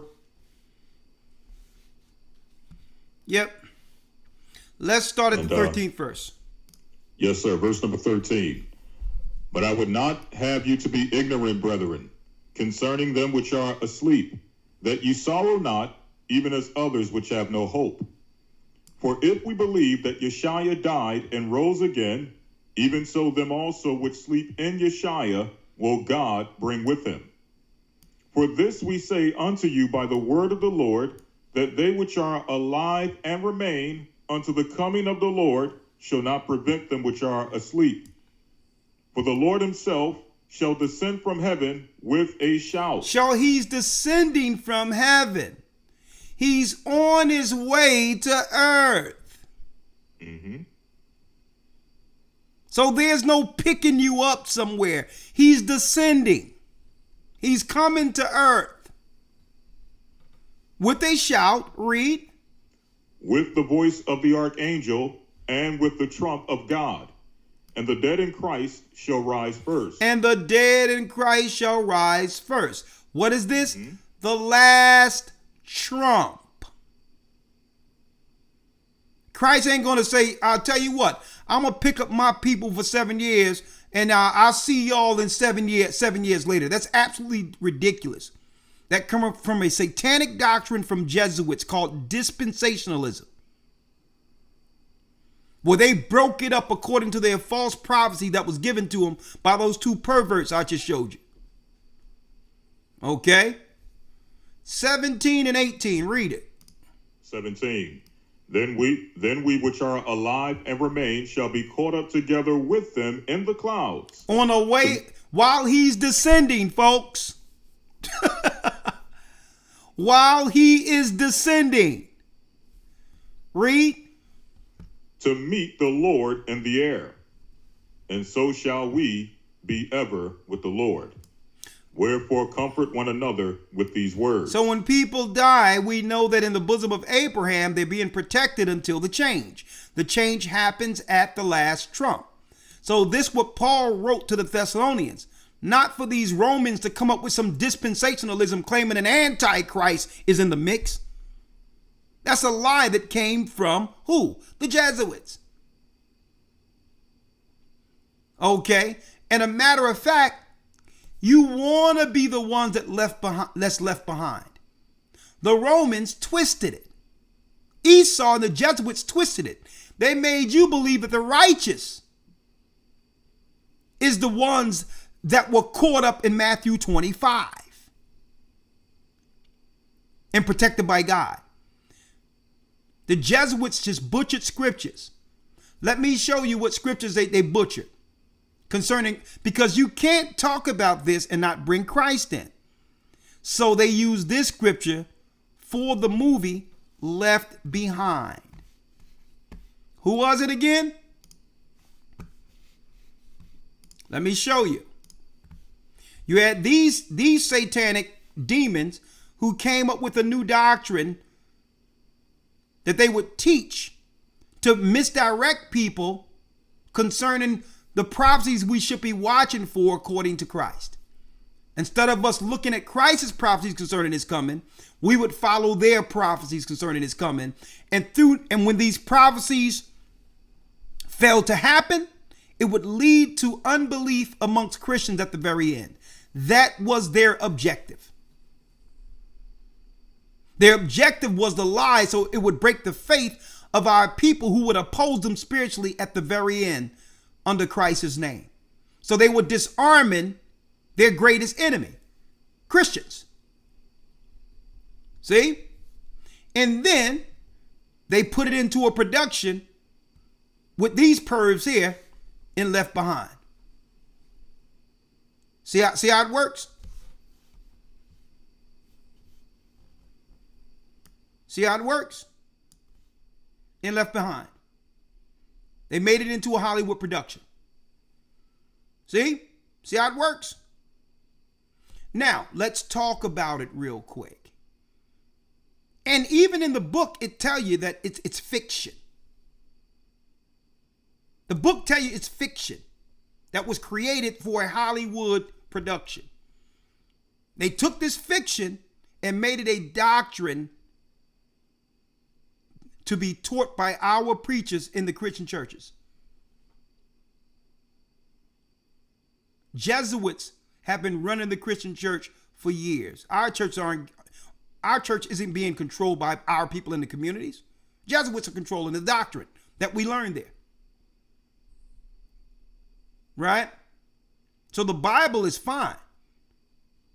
Nothing is wrong with the Bible. It's these guys are the problem. Elder Lawya, real quick, let's go to Matthew 25. And let's go straight to when they claim that people are going to be picked up into the sky. Yes, sir. Matthew 24 and 40. 24 and 40, as in the days of Noah. Let's go straight there. Let's go to 37. Yes, sir. Verse number 37. Yes, sir. But as the days of Noe were, so shall also the coming of the Son of Man be. For as in the days that were before the flood, they were eating and drinking, marrying and giving in marriage, until the day that Noe entered into the ark, and knew not until the flood came and took them all away, so shall also the coming of the Son of Man be. So let's focus on the 39th verse, brothers and sisters. Who did the flood take away? The evil were taken away. The righteous was saved and remained. So who was taken away? Right here, folks. The disobedient. Now, as in the days of Noah, right? Now, let's go. Now he's going to show you the example of what we'll experience in our time. Comparing what happened during the time of Noah. The wicked people were taken away. 40, read 40. Then shall two be in the field, the one shall be taken, and the other left. So who's taken here, folks? The people who didn't listen. The ones that are left are the righteous. Like Noah was left.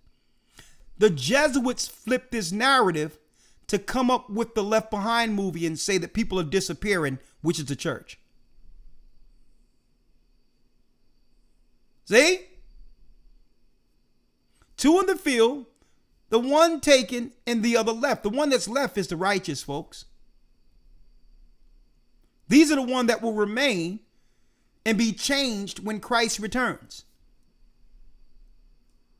So they flipped the whole thing and made it into people disappearing who are righteous, which is the church.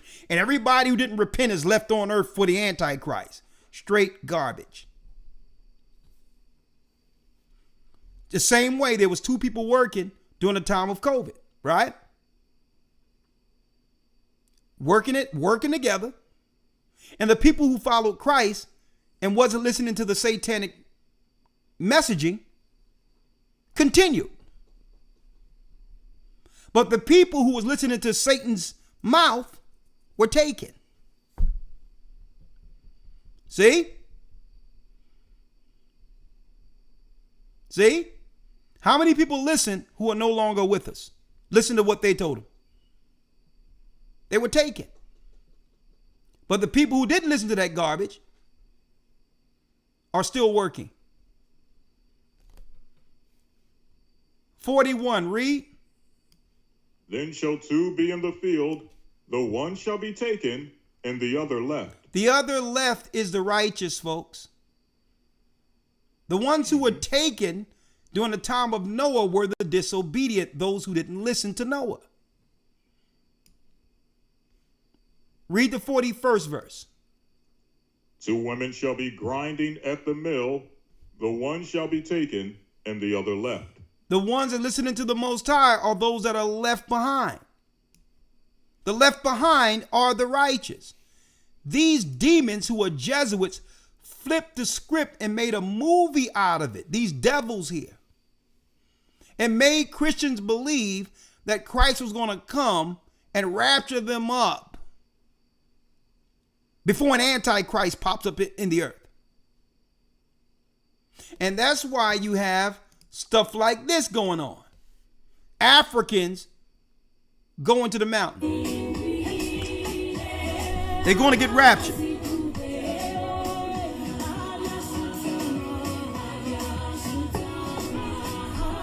Get ready for the rapture.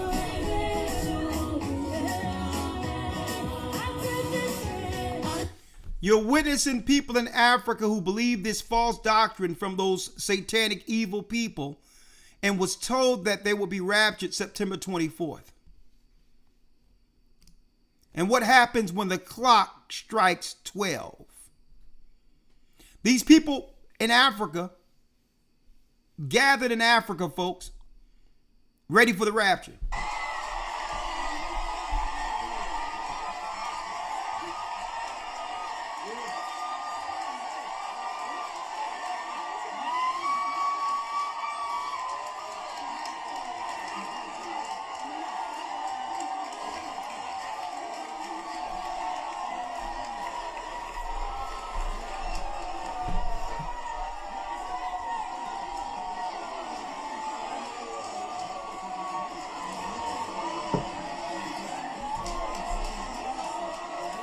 And Elder Lawya, you know what's sad about this?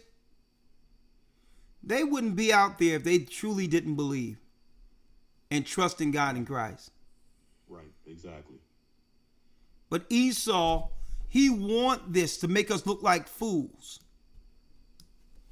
He want these optics. Here it is, our people over there suffering with no hope and are told this. And guess what they're doing? They're out there showing forth their faith. It takes a lot of faith to believe that Christ is going to come and be there waiting for them. So they truly believe in Christ, and I'm sure Christ see their faith. And I know a lot of people laughing at them and all that, but guess what? They've been lied to. And it's our position one day to make sure that information like this gets to them. It's our position to make sure that one day they're retaught, if they'll receive it, so that they can break the Jesuit spell that they have over our people. Right? And what scriptures can I go to on this? Well, Hosea 4 and 6. Let's get it. Hosea 4 and 6. Hosea 4 verse 6. My people are destroyed for lack of knowledge. Because thou hast rejected knowledge, I will also reject thee, that thou shalt be no priest to me, seeing thou hast forgotten the law of thy God, I will also forget thy children. He says, if you forget me, then now your children will be lost with no direction. Because we don't seek the true knowledge of God. We look for the people who've enslaved us, Esau, the cunning hunter, and think that what? That he would actually teach righteously the truth concerning our condition.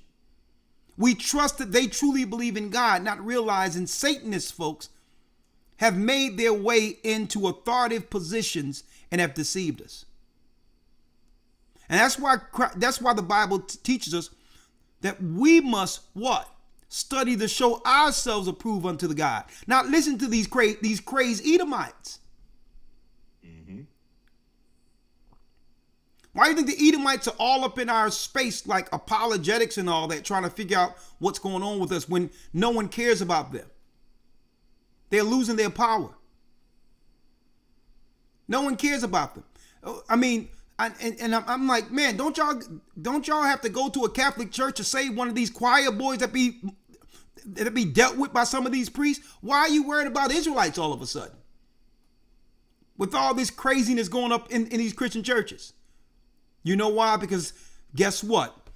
The true satanic masters were forced to come from behind the veil now that the Israelites began to bring our people through Christ back to him. That's why. The black preachers in the neighborhoods had no understanding on how to refute what we were teaching. And now the church is empty. There's no men in the churches anymore. So the Jesuits are allowing the churches to go because why? The women holds the purse strings and control the money anyway. That's why they've been holding on to the church, because the women have been paying money to the church. But no, the women are walking away from the church now. Our sisters, thank the Most High. The Bible says, my people are destroyed for a lack of knowledge, because they rejected knowledge. I will also reject thee. That's what's going on when you see this right here. Right? But why are our people destroyed for a lack of knowledge? There's a reason for it. Isaiah 5:13, Elder Lawya. Isaiah 5:13. Hold on. Let's read it. There's a reason. Let's read it. Isaiah, yes, sir. Isaiah 5:13. Therefore, my people are gone into captivity because they have no knowledge. They have no knowledge. Why? And their honorable men are famished, and their multitude dried up with thirst. That means the teachers who've been entrusted to teach our people the Bible have no knowledge of the Bible. They're famished. They haven't eaten this roll to know what to teach our people. So they have no recourse but to go to Esau, the cunning hunter, to get some level of authority over our people to teach what's coming down from the Jesuits. Our people, these Christian pastors don't really have the knowledge. There's this guy running around calling himself Sweet Daddy in one of these churches. Elder Lawya, you seen him? No, sir. He's a guy almost 370 where the people have to wheel him to his chair. And they call him Sweet Daddy. Not one scripture being taught at all. And they playing like, matter of fact, let me give you one of these. And you don't see the Jesuits. You don't see the apologetics. You don't see nobody talking about this.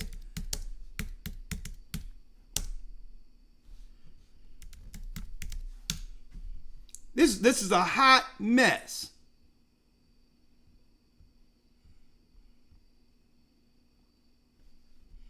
The house of prayer.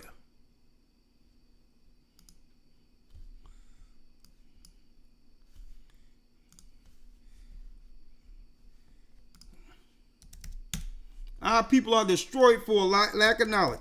House of prayer.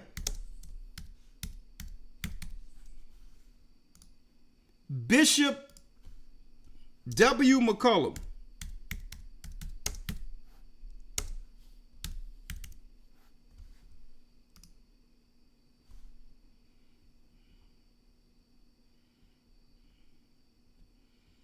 Where is it?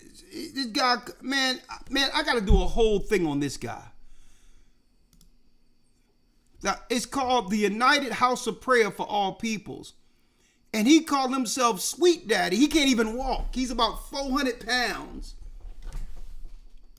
And he don't even teach the Bible at all. But that's barely rules in here. I couldn't believe what our people are into.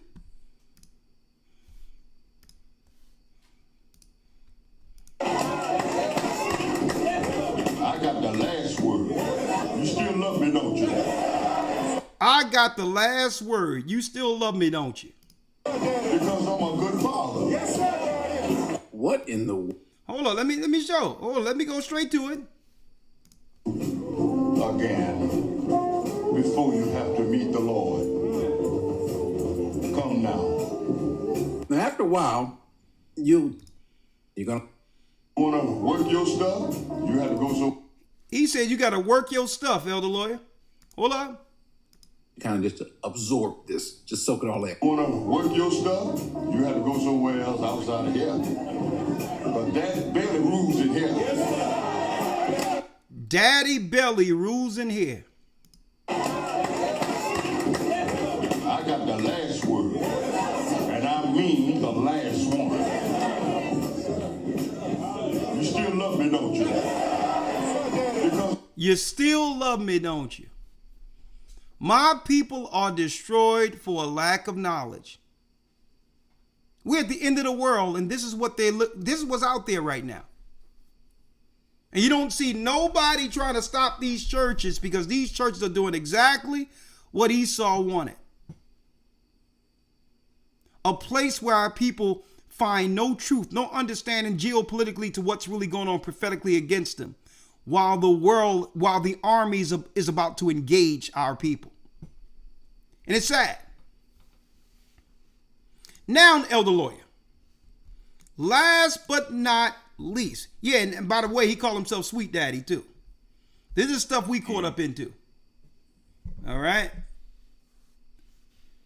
Last but not least, Elder Lawyer, something quite interesting. Something that's quite interesting, Elder Lawyer. Before I open up the lines, y'all doing a great job at the like button. Man, I'm like, when is our people going to wake up? And I know living in a time of I would say in a time of tribulation where the world is coming after our people, right? I don't blame our people who try to find a silver lining, something good to hold on to have some level of pride for themselves, right? I don't want to discourage that. But when I see things like this, I'm like, if only our people understood. Fair use. And this sister mean good, and she feels proud about this. But I'm going to show you another example of Esau's cunningness. Right? Ethiopia makes history, the sister states, and she feels good about this. And I hate to rain on her parade, and I wish it was what she is celebrated. But this is more proof that our people fall for anything. Fair use for educational purposes only. If you are new, I am Wangil Zalalam. Today I bring you a great news. History has been made.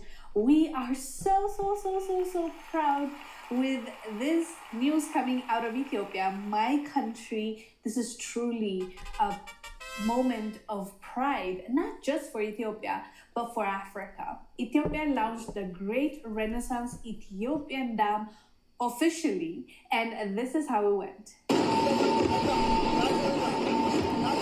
They're celebrating, Elder Lawyer, the dam that was built in Ethiopia. Now, she's taken what? A level of self-pride being from Ethiopia based on this haughty, this what you would call groundbreaking news.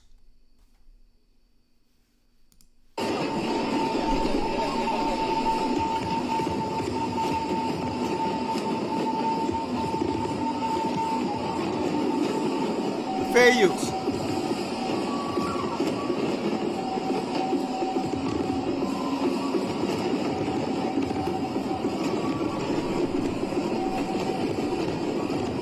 And see, I'm going over this because what's going on, what she's announcing right here, is more important than what they are covering the news with in the United States to keep you distracted from what's really going on in the earth. What I'm showing you right here is one of the reasons they'd rather just show you Charlie Kirk 24 hours a day right now.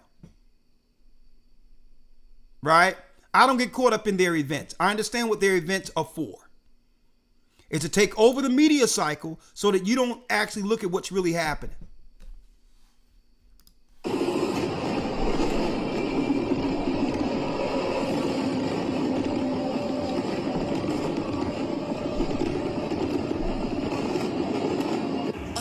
Of the Blue Nile, a new chapter begins, not just for Ethiopia, but for Fair the use. entire Horn of Africa. Water now surges through the turbines of the Grand Ethiopian Renaissance Dam, or GAD, the crown jewel of Ethiopia's energy ambitions and the continent's largest hydroelectricity facility. Built at a cost of $5 billion, the dam now reaches full generating capacity, 5,150 megawatts, enough to power homes, factories, and futures across East Africa. But the moment is as political as it is technical. Standing before a gathering of regional leaders and citizens, Prime Minister Abiy Ahmed directly addressed the two nations most concerned, Egypt and Sudan. To our brothers in the downstream, to our Nubian Sudan brothers, and to our Misri Egypt brothers, who are worried out of innocent concerns, Ethiopia built the Renaissance Dam to prosper and to enlighten the region, never to hurt its brothers.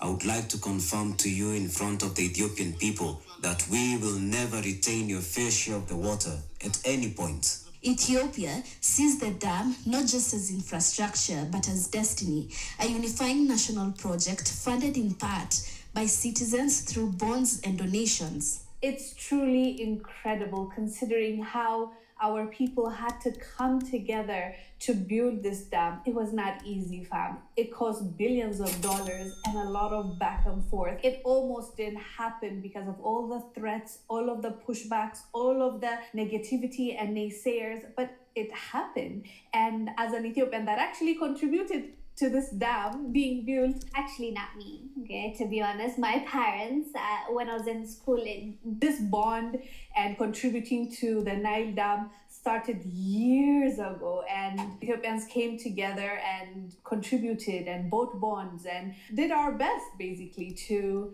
build this dam. It's definitely a national pride for Ethiopians, and as I said, even though I didn't directly contribute, my parents contributed and put my name there, so you can say I did contribute in that way. But I was too young, you know, I was not even in high school when they started collecting money at that time. So yeah, we made it, we did it. And allow me to say this to my Ethiopian people, Lamalla Ethiopian is እንኳን ደስ አለን. And we did it. It is incredible. So we did it. Unfortunate, my people are destroyed for a lack of knowledge. Now, why is this particular video being pushed as a celebration for Ethiopia? Listen to me clearly. If she understood the plans for this dam, she wouldn't be celebrating. Because Esau, being the cunning hunter, is now putting her people, our people in the diaspora, that's in Ethiopia, any Ethiopians, into a war they cannot win. And at the end of it, the people who was really behind this dam have no plan into sharing the electricity power and what? The new built Ethiopia with black people.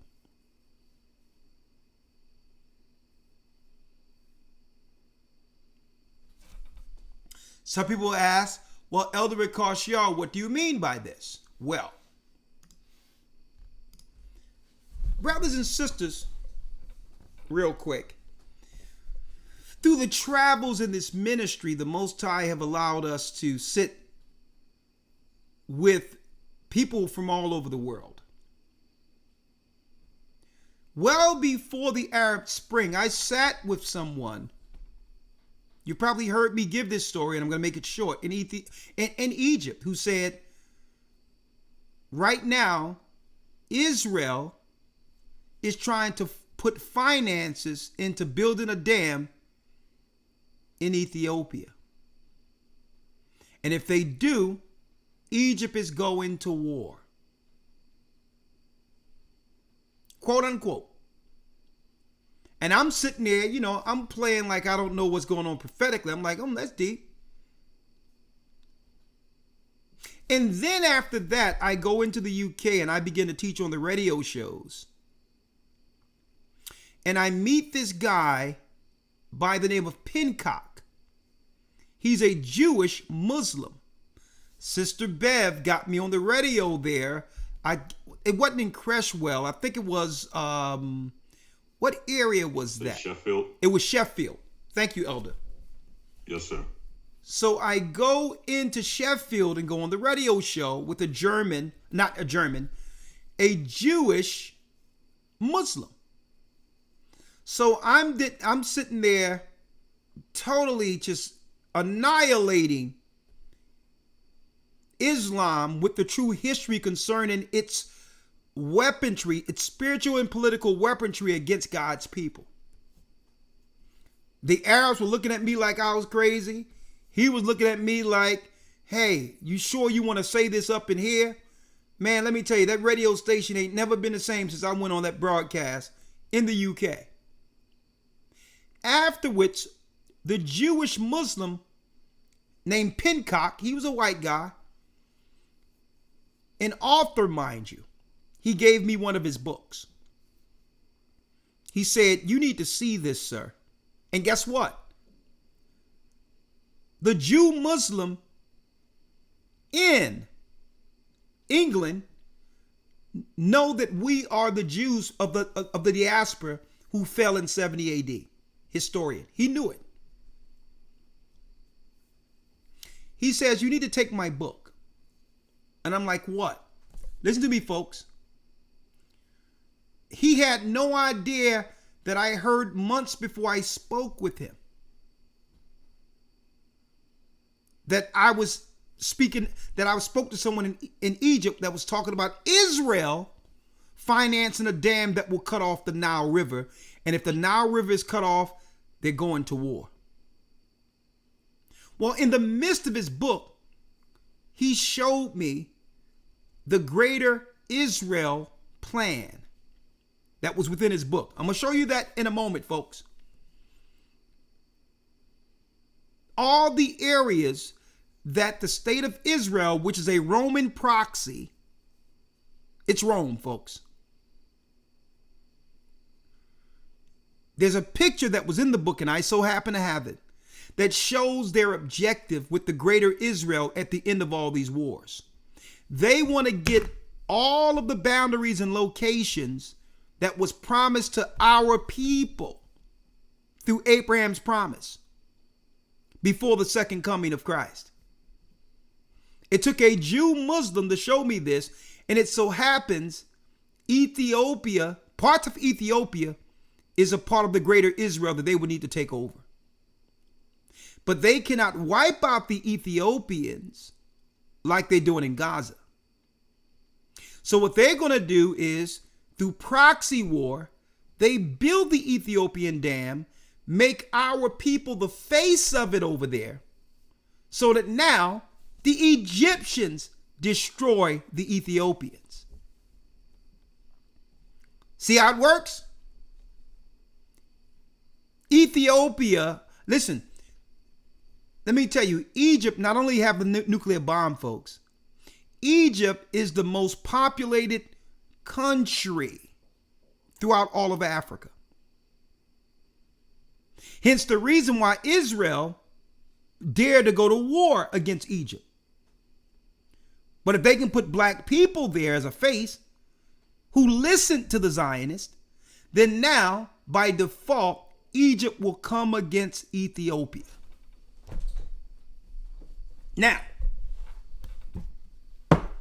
is that my opinion? No, I read it in, folks, I read the book when he gave it to me in 2010?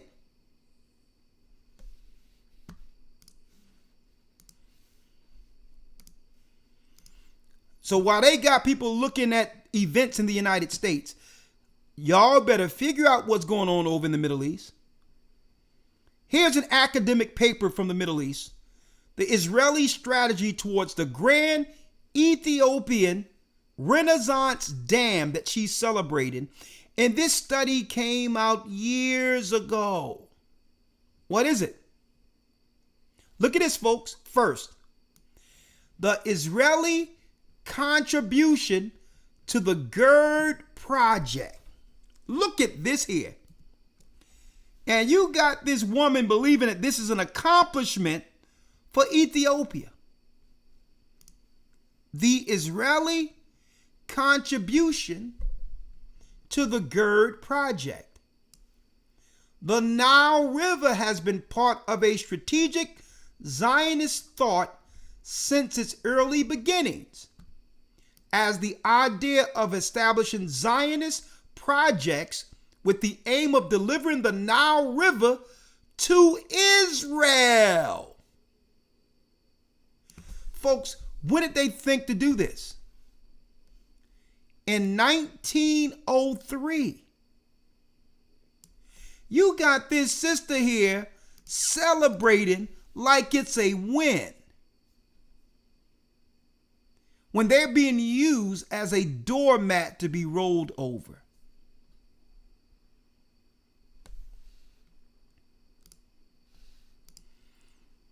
Nile water to Israel started in 1903 through calls made clearly by Theodor Herzl. Look up Theodor Herzl, folks.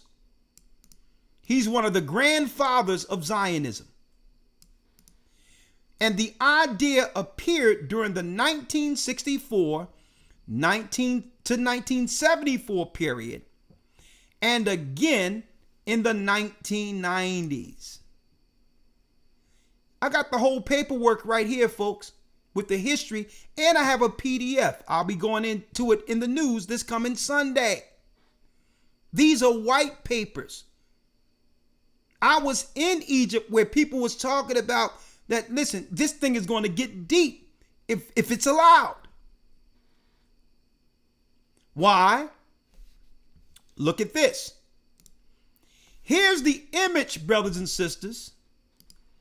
Here's the image of the greater Israel that was dreamt up by Zionists, the areas that they will control if they could before the coming of Christ. And as you can see, in the book that Pincock gave me, there's a snake, because they're the serpent people, surrounding all the areas they will take. That's in their plan to take. See? That's in their plan to take before the coming of Christ. They are the serpent people. You want to see the areas? All these areas, folks, are the borders that were shown to Abraham in the prophecy showing the land that our people will once get when Christ returns. And look at it, folks. Parts of Turkey. Right? When they started that war between Turkey, where England now owns part of Turkey, part of Cyprus, which is also was a part of the Turkish area. Turkey owns a part and England owns a part. Well, Turkey are Edomites, folks. They went to war. They're in war in Syria because they believe this land belongs to them. Look over here, folks. Baghdad, Iraq. Now we understand why they went to war in Iraq, right? Kuwait. Remember the Kuwait war under the Bushes? This is why they went to war there, right? Let's keep going. Medina, because Esau and Ishmael are working together, right? Let's keep on going. The Gulf of Aqaba, the Suez Canal, and parts of Egypt. And folks, look at the Nile River right here. Hence the true reason the dam was built. Because in Ethiopia, what? You got it. In Ethiopia, folks, Sudan, in Ethiopia, the water flows downstream to the Nile. So if they cut off the water at Ethiopia, this will dry up Cairo. So what's going to happen? I don't care how they try to celebrate this. If they dry up the Nile, Egypt is finished. Egypt will never recover from this. Their farms, all of that, everything is gone. But it's prophecy. Now, let me show you this now. Let's show this. Looky here. Looky here. Is the Nile drying up? One of the world's most famous rivers is in danger. And this was reported in 2023. Now, if the waters were drying up back then, what do you think is going to happen now that the dam has now been put in operation? Now, what are they going to blame the water drying up with? They're going to claim, folks, that it's global warming. They are going to claim, look. The Nile River is credited as the longest river in the world, per Guinness Book of Records. The Nile is essential for fishing and agriculture throughout Eastern Africa. Look what they're going to blame. Climate change and overuse are drying up the Nile River. So here's the built-in excuse when it happens. They're going to claim it's climate change, global warming. When really, folks, I'm going to go there in a minute. Really, it's about this right here. The dream of Zionists. The greater Israel. Folks, you're not getting this anywhere. And guess what, folks? Lawya will tell you. We were teaching this before going overseas. A lot of what you see here, we were teaching. Even about when they begin the war, that the Europeans, the Romans that are over there in the state of Israel are going to begin to run back to Edom. And a couple of months ago, when Trump got in a position, you've seen them all go into Cyprus. The Most High showed us this even before we went over there, and the Most High confirmed what he showed us out of the Bible while we were still in the United States before traveling any place. Huh? Now, so what is this prophecy? Elder Lawya, if you will.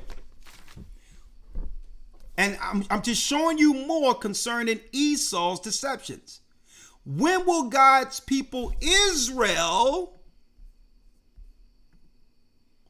wake up to the deception?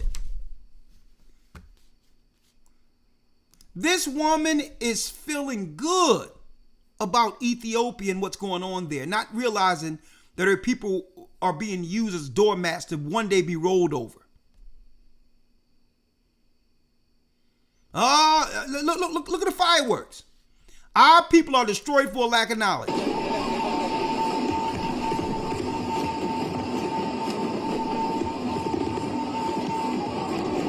Esau will sit back and allow us to get all the shine. They will allow us to get all the credit.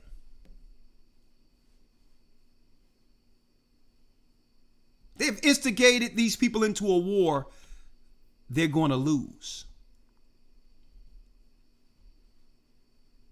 Right? This dam doesn't have anything to do with Ethiopia outside of geography. This has everything to do with the greater Israel. Once the Egyptians wipe out the black people there, now Israel can come in and take the land that they feel belong to them according to prophecy.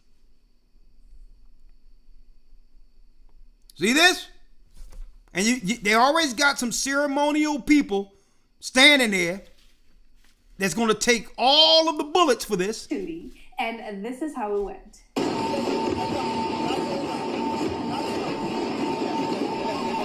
I understand she want to feel good about Ethiopia, but this is what happens when you don't read the Bible.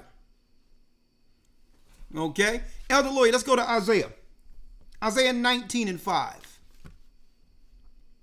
Yes, sir. Isaiah 19, verse 5. Isaiah 19, verse 5. Read it. And the waters shall fail from the sea. Matter of fact, Elder Lawya, let's start at 3. Verse 3. And the spirit of Egypt shall fail. I'm sorry, Elder Lawya. Let's start at 1. Yes, sir. Verse 1. The burden of Egypt, behold, the Lord rideth upon a swift cloud, and shall come into Egypt. And the idols of Egypt shall be moved at his presence. And the heart of Egypt shall melt in the midst of it. And I will set the Egyptians against the Egyptians. And they shall fight every one against his brother, and every one against his neighbor. City against city, and kingdom against kingdom. Y'all see this, folks? So now they tell you the Egyptians will fight against their neighbors. So our God has a hand in this, because why? All of these nations were complicit with destroying our people. Read the 3rd verse. Verse 3. And the spirit of Egypt shall fail in the midst thereof, and I will destroy the counsel thereof. And they shall seek to the idols, and to the charmers, and to them that have familiar spirits, and to the wizards. And the Egyptians will I give over into the hand of a cruel Lord, and a fierce king shall rule over them, saith the Lord of hosts. Read, and what? And the water shall fail from the sea, and the river shall be wasted and dried up. And when it tell you that a fierce king shall rule over them, folks, you have to look at the geography of the people who are financing the dam, who's causing all the trouble over there in the Middle East. It's Esau, the cunning hunter. He starts the provocation and stands out the way while each side fight, and he'll come in to clear it up, and then he'll take the land belonging to him. Divide and conquer. And the waters shall what, Elder? And the waters shall be wasted and dried up. It and says, they shall turn. It says, and the waters shall fail from the sea, and the river shall be wasted and dried up. The Nile River, folks. Now you see why they wanted to see what's going on over here and are controlling the media with all these events so that it can just inundate everything so that you don't know what's going on in the world. They need to take over all the media cycle. That's why every other, you're going to see a shooting, you're going to see this, and they're going to try to turn it into more stories as long as they're getting eyeballs so that we don't really understand what's going on prophetically. You're going to be talking about Charlie Kirk, what the bullet did, which way the bullet came, what people feel about the bullet. They're going to have a story after a story. Then it goes to a patsy. Well, what's the guy? What was his ideology? Where was he online? And they'll just keep, as long as you're looking at it, they're going to keep showing it. When I understand what their events are made for. So I said, let me look at what they're doing overseas. Because let me tell you, I'm like, the corporations are putting a lot of money behind this Charlie Kirk promotion. It's on every news cycle. And you know, in the editing rooms, they sit in a circle and say, this is what we need to talk about. Right? So when the corporations begin to fund these stories because they're on the news like nothing else is important, something is going on over there prophetically that we need to know about. Right? And the water shall fail from the sea. Read. And the river shall be wasted and dried up. And the river shall be wasted and dried up. Hey, Elder Lawyer, let's celebrate. Hey, let's talk about it. Hello fam, welcome back to my channel. For those of you who are new, I am Wangil Zalalam. Today I bring you a great news. History has been made.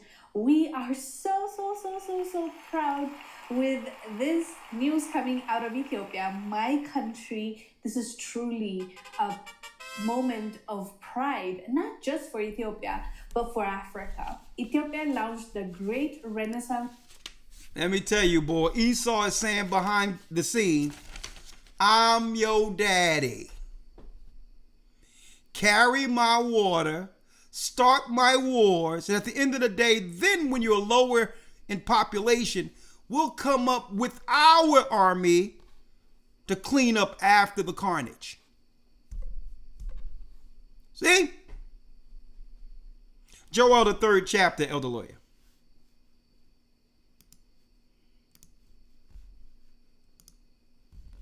But the plan is Greater Israel.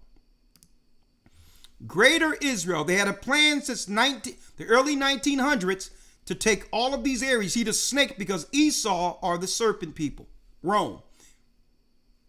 Okay, they are the serpent people. If you don't believe that, all you got to do is type in Vatican,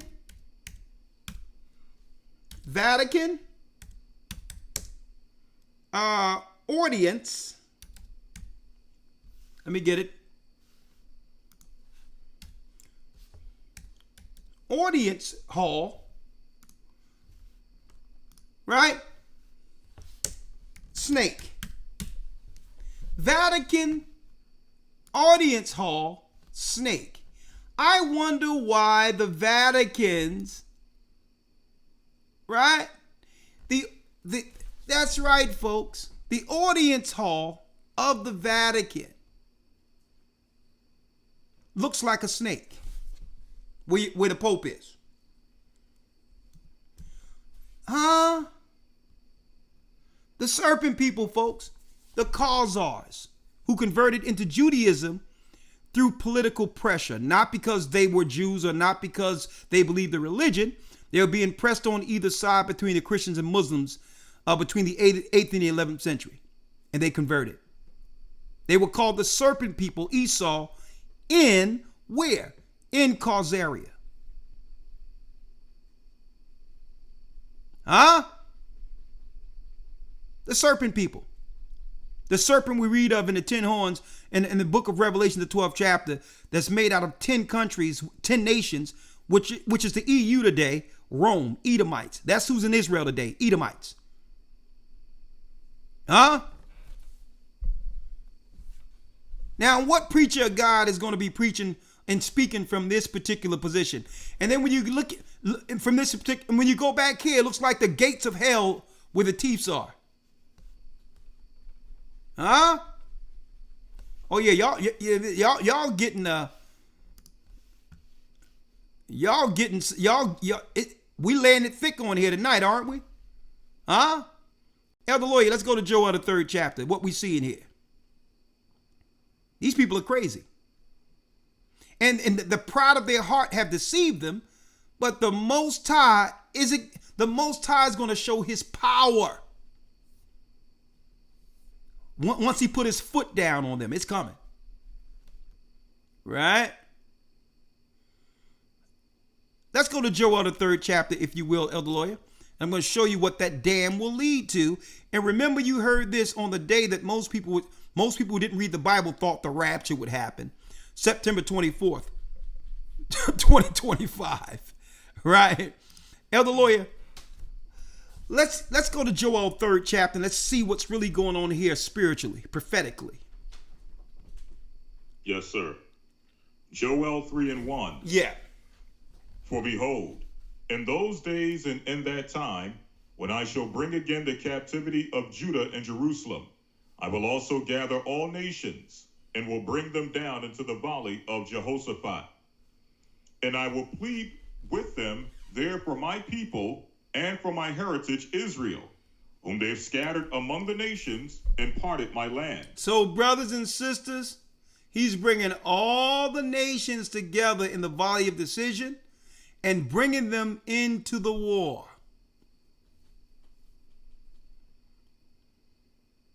And Esau is a key player in this proxy.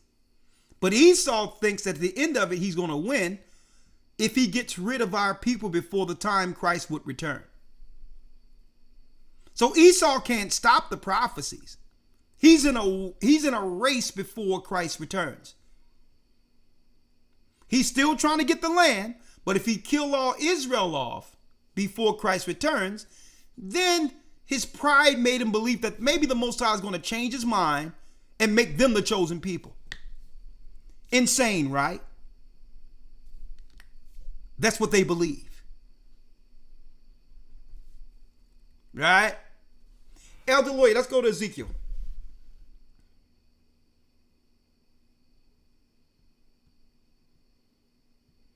Let's go to Ezekiel,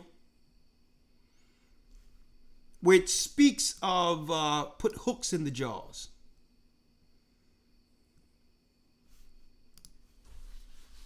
Right? Yes, sir. The book of Ezekiel, chapter 38 and 1. Ezekiel 38, verse 1. Right? Hold on. Let me get it. Let's read it. Yes, sir. Ezekiel 38 and 1. And the word of the Lord came unto me, saying, Son of man, set thy face against Gog, the land of Magog, the chief prince of Meshech and Tubal, and prophesy against him, and say, Thus saith the Lord God, Behold, I am against thee, O Gog, the chief prince of Meshech and Tubal. This is speaking of China right here. The spirits of the gods that China worship, but this is actually speaking of China. Read, I will do what? Verse 4, And I will turn thee back and put hooks into thy jaws, and I will bring thee forth, and all thine army, horses and horsemen, all of them clothed with all sorts of armor, even a great company with bucklers and shields, all of them handling swords. So here it is. China thought they was going to play the background and get paid and become the next superpower. The Most High said, no, no, no, Gog and Magog. This is not talking about Russia, folks. This is China.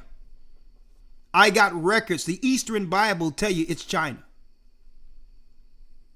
So they thought they was going to sit back and just benefit while America falls, so that by proxy, by default, they would become the next superpower. But now you see them over in the Middle East and over in Africa and over in areas, because Esau is saying, I'm not going out by myself. I'm going to show you've been working with us too against my brother Jacob. So now China began to make agreements all over in Africa because they're being brought into the valley of Jehoshaphat to get stomped out by God. Eventually. Right? So who else is being brought into the war? Who? Let's read it, Elder. Yes, sir. Verse 5. Persia. Iran. Ethiopia. Ethiopia, the dam. And Libya with them. Libya. And that also links directly with the Sudan, who will also lose water. Huh? It's all prophecy, folks. Now, what Esau going to do, he's going to haul-tail back to Rome. Eventually. But he's stirring the pot so that Iran can drop the bombs.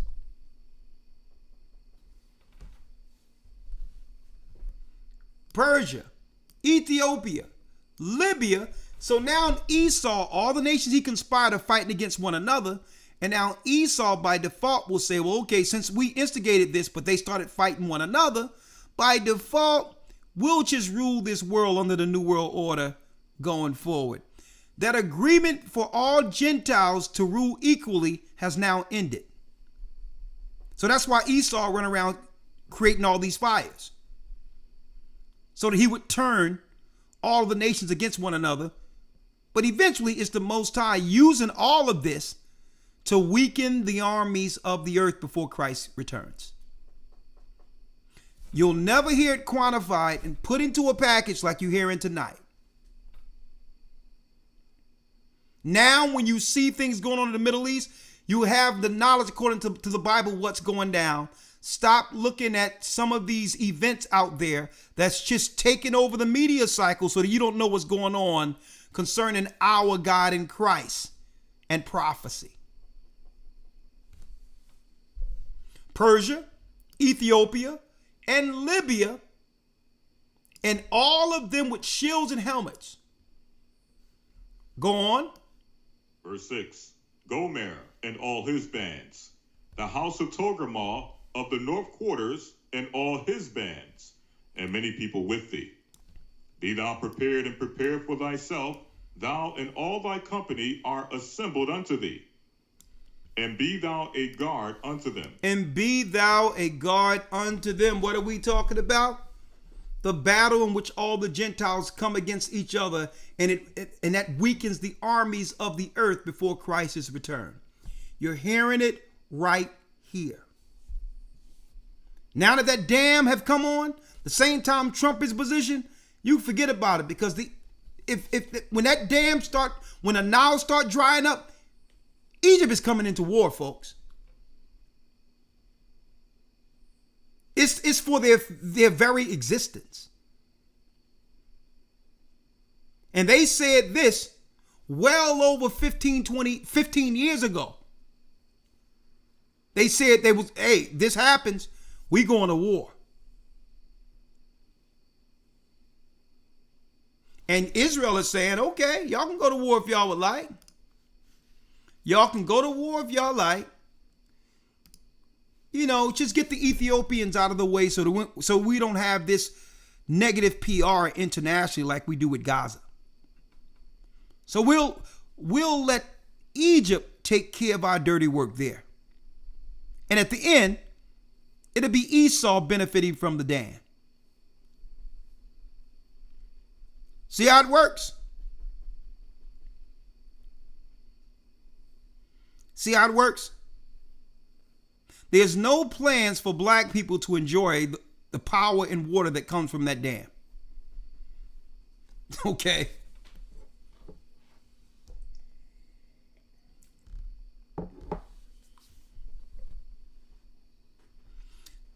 When it says 7-year tribulation, it really breaks down to the last 7 of the consummation. It's not saying there's a 7-year tribulation. We've been under tribulation since our people lost Jerusalem. We've been in a tribulation. The last 7 years is just the end of it.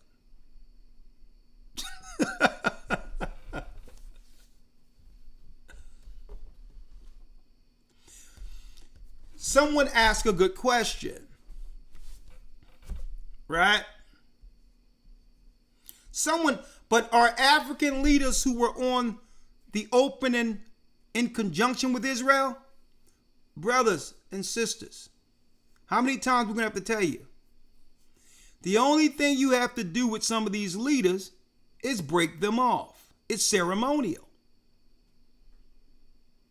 The people that they have celebrating in these countries that look like us have been put in place by America, by the Zionists, as front people, the same way they fronted America, Barack Obama.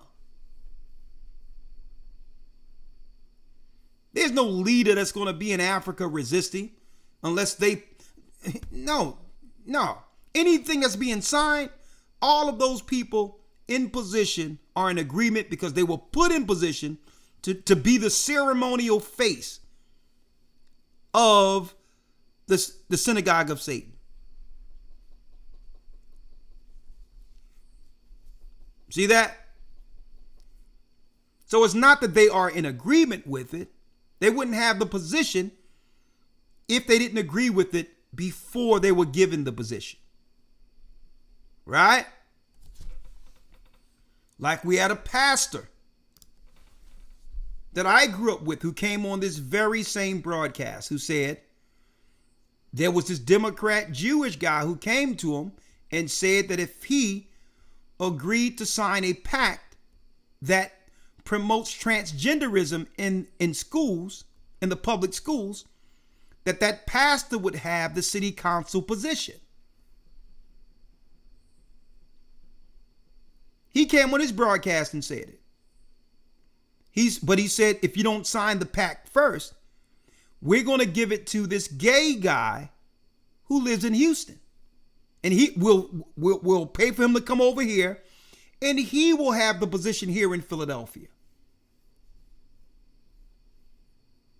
He came on his program. The pastor said, well, I can't do that. I can't compromise my morals. I've been raised in Philadelphia, and I'm here to serve my Philadelphia constituencies. Now they got a gay guy they brought in from Houston in city council instead of a pastor who was going to stand against transgenderism. They brought the gay black dude into Philadelphia. He became a Philadelphian, and now he's on city council within Philadelphia right now.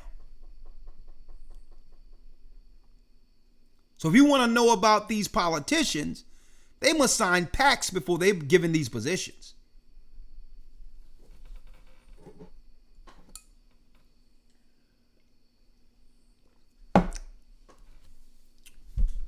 Right? So it's no different than T on the corner getting paid to do this.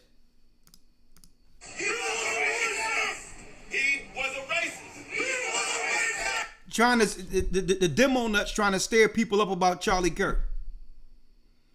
Another Black Lives Matter production trying to get black people out there to say something about this man. Listen, if it happened like they said it is, and I don't listen to anything I see on the news, white on white crime, we have nothing to do with any of this. I'd rather figure out what's going on with the water, the Nile River drying up. And I'd rather really try to figure out what's going on with that, right? And the greater Israel, who they said they would take all these areas before the coming of Christ, being the firstborn, who is Edom, all right? Now, Elder Lawya, something interesting I wanted to show real quick before I open up the lines is this. A lot of people don't know, and I'm going to be showing this color in the Bible in the academy. The Palazzi Trinzi Palace that was built by our people, blacks, in Italy. A lot of the Moors were our people too in Spain. The majority of them were Israelites. Well, there's some paintings, Elder Lawya, that came out of this palace. Now, the reason why I'm showing King James in the 1600s, because this black man right here, I'm going to show you his face. This black man who ruled Europe, who the Roman Catholic Church lied on through the Bacon family, talking about he was homosexual and all that. They were liars. He wrote a book, King James the Sixth and First, and the Reunion of Christendom, where he identifies the Vatican seat that controlled the Jesuits as the seat of Satan. A black man. The last black man to sit on a throne in Europe because we ruled Europe. Well, even before that, in that particular castle in Italy, folks, I'm going to show you some interesting pictures. Here is a picture of King James from that particular castle. The Rex David from that castle. Ready, huh? He ready, all right. Did y'all know that this picture is an actual picture that we left in Europe, in Italy? From the Palazzo Trinzi Castle in Umbria. Interesting, isn't it? Interesting. So then I begs to ask the question again, when will God's people Israel stop falling for the deception? See, that's why Esau is panicking now and just throwing out all these events and news, because time is running out and our people are waking up. All right? Here's something else that's from that castle that's interesting. Guess who this is? That's right. Scipius Africanus.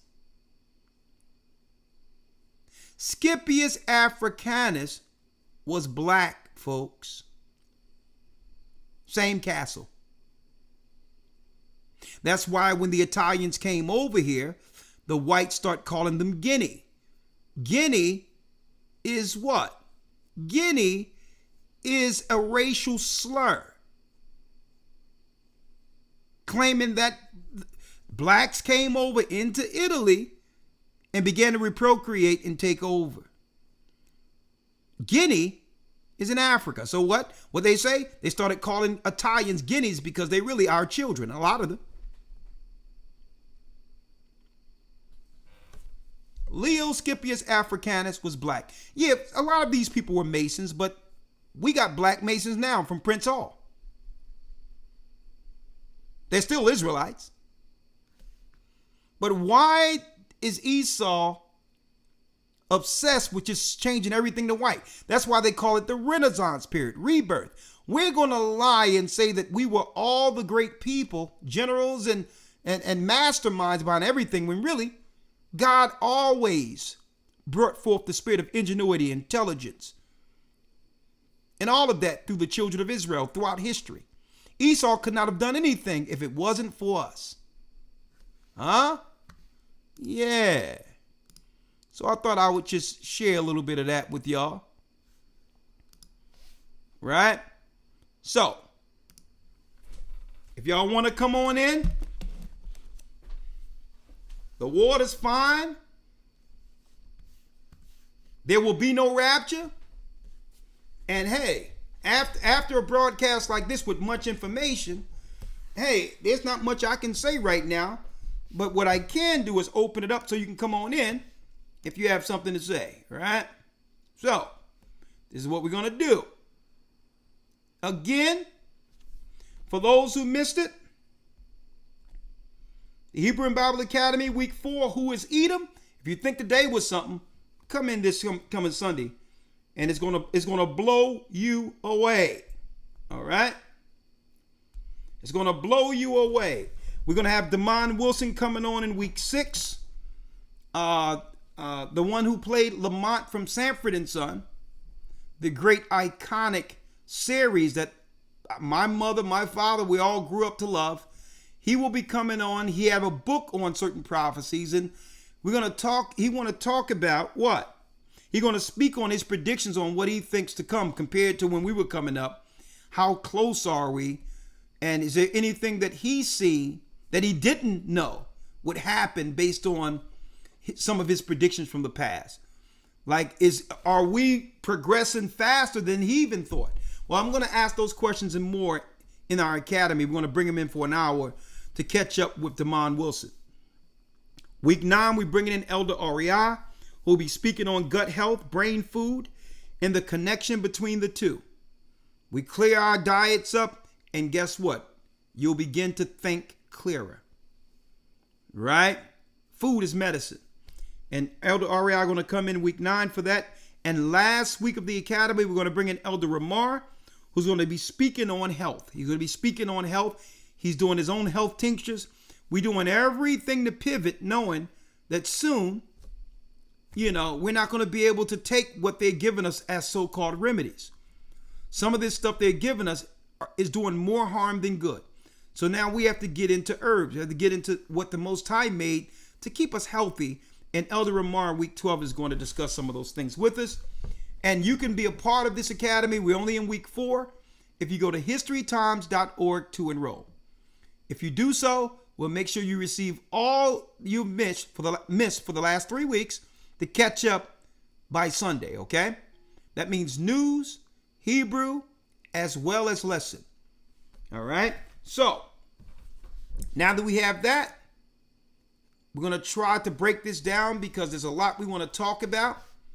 And I'm going to talk about everything outside of Charlie Kirk. I could care less about any of that stuff. We're in the Bible right now. And we're not trying to deal with events and all these other things to stoke racial tension.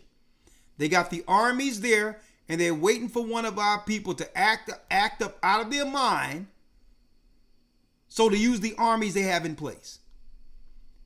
So the demo nuts are now coming out with these people hollering against Charlie Kirk, trying to use it as a racial narrative, and our people do not fall for it. Okay? It's nonsense. All of it.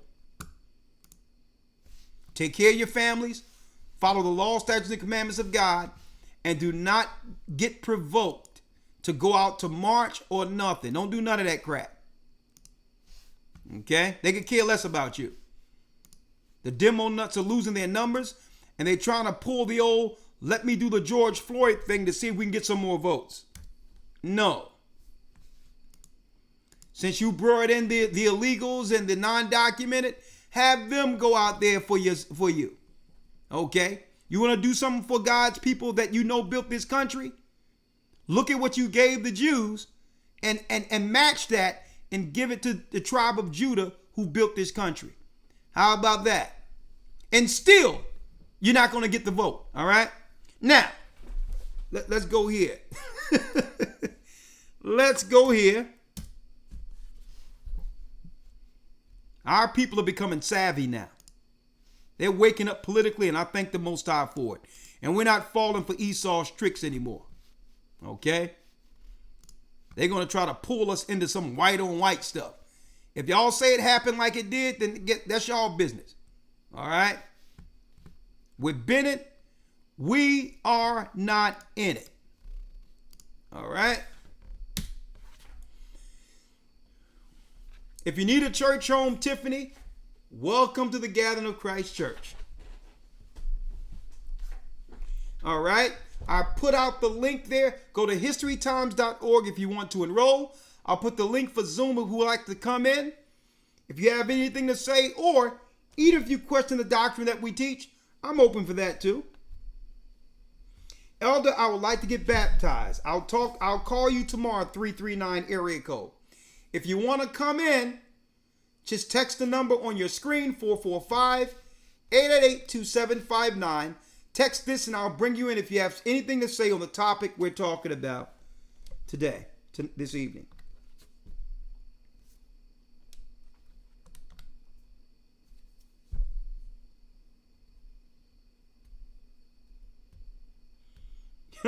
Someone says, Elder Lawya, there's a Bass Pro Shop is where you can get dare urine if you need it.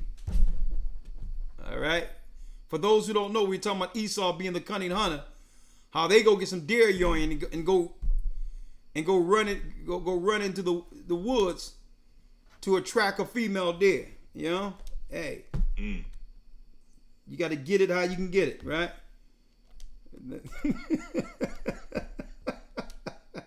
Listen, hey, Judah just used to use bows and arrows. You know, right. I'm not down. I'm not down with that. But if you're gonna come on in, here's your opportunity. If you need to speak with the elders, 445-888-2759. You can text, and we'll bring you right in. Or if you are like to currently come in through Zoom, there was a link I put into Zoom.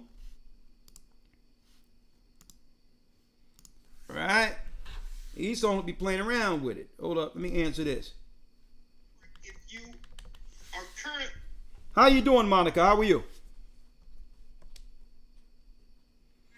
971 area code. You're live with the Gathering of Christ Church. How are you?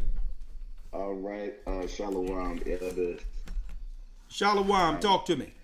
Okay, I just wanted to greet both of the elders because I usually just be saying, "What's up, Elder?" That's why I say Shalom, elders, plural. I made it plural tonight. Well, thank you, brother. Your name? Where you from? This is Brother Israel, man. How you doing? I'm doing fine. Thanks for asking, sir. Yeah. I just had a question because I'm trying to make sure I get what I want from the Most High. Like, and I be angry at him at certain times because of the stuff that I've been going through over these periods. Hey, brother, you be coming in with some weird sideways stuff. Yeah. I mean, come on, brother. You got to pull it together. Are you talking about sticking with the topic? No, I'm just talking about, how do you mean you angry with the Most High? What did the Most High do to you? Well, I prayed, I had faith about certain situations, and it didn't fall through. Well, brother, are you trying, you want the Most High to do your will? Or are you trying to do the Most High's will? Yeah, I see what you're saying. Like, I mean, I'm trying No, to do no, his no, will. no. Answer the question, because this is going to allow you to think straight going forward. Okay. Do you want the Most High to do your will? Or yeah. I would say yeah, based on it said he give you the desires of your heart. No, I'm saying. See, that comes in order though. That comes with obedience. Okay. So you have to do the Most High's will. Okay. Because what you might be looking to pray for is probably counter to what the Most High wants you to deal with. Okay, it was in relation to my grandmother passing away. Well, yeah. Brother, it's the Most High who brings forth the birth and gives the issues of death, right?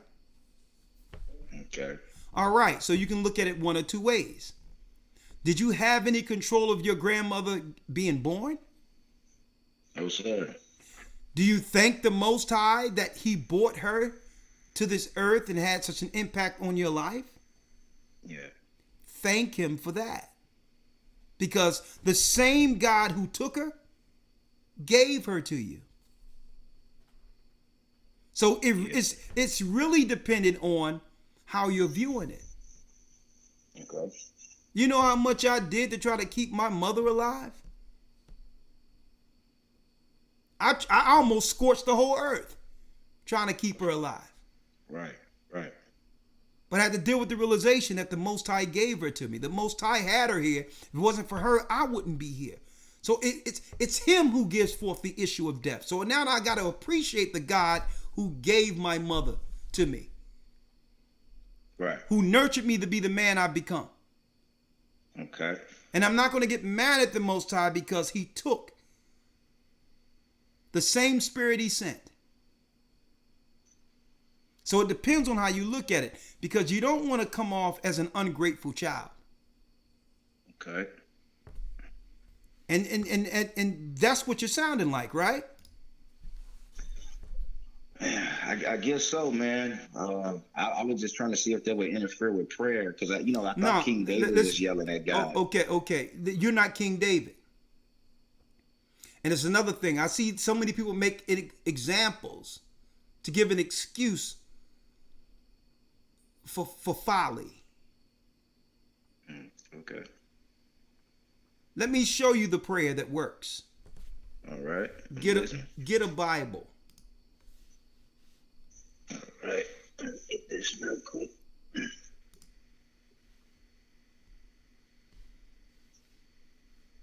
All right. Trying to hold back tears. No, don't worry about it, brother. And you know what, brother? You got my deepest condolences, but you got to put these things into proper perspective. Okay, I'm with you. You got it? Yeah. Okay, I need you to read something here. Okay. Right?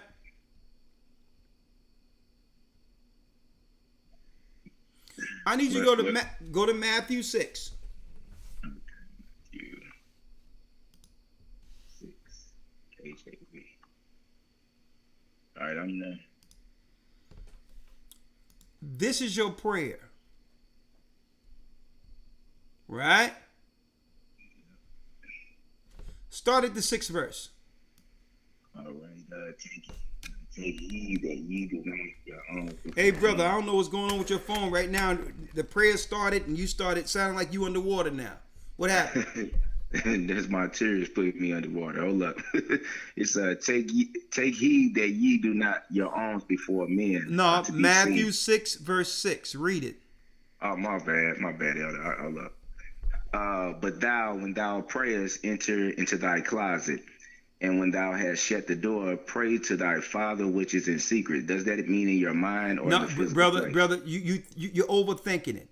Let Christ take over. Read it. All right.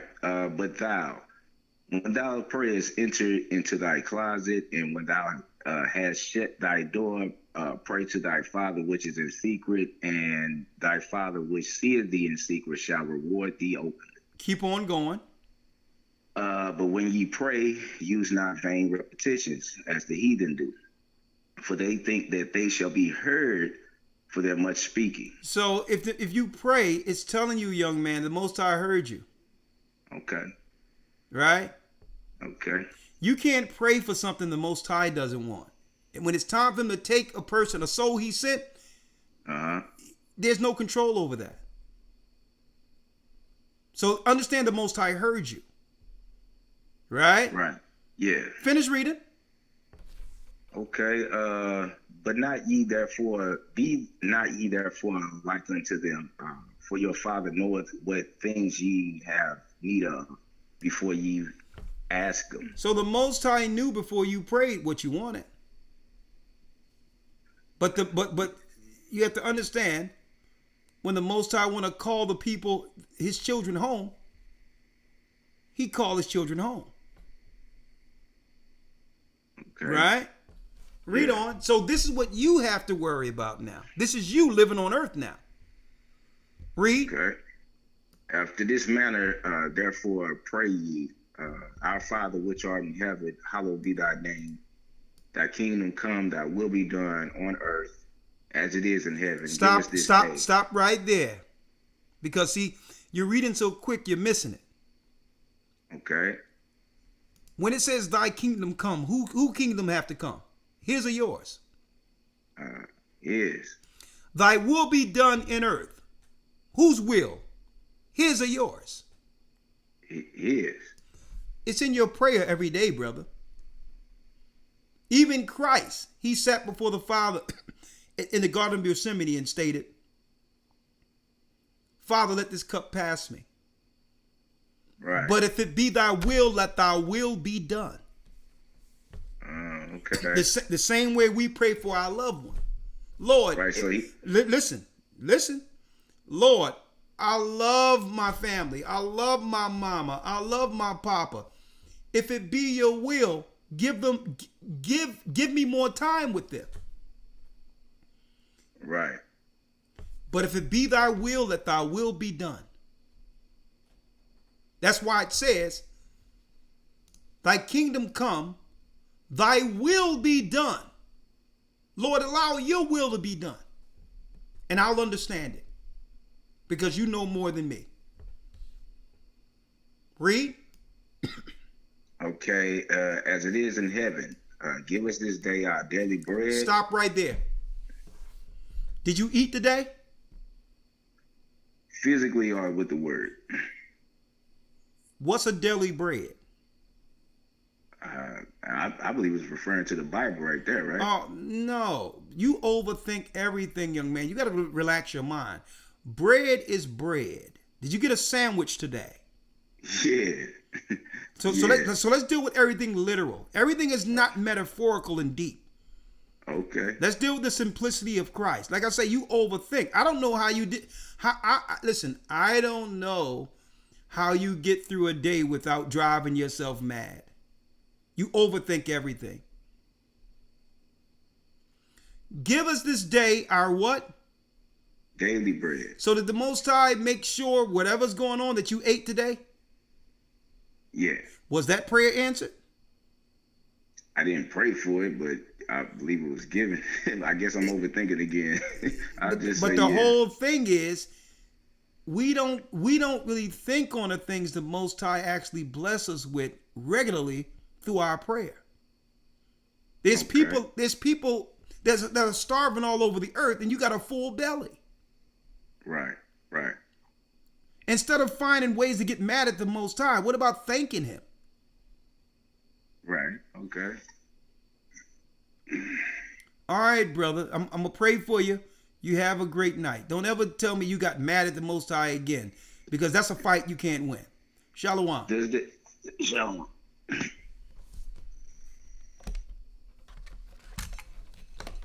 All right, who do we got next?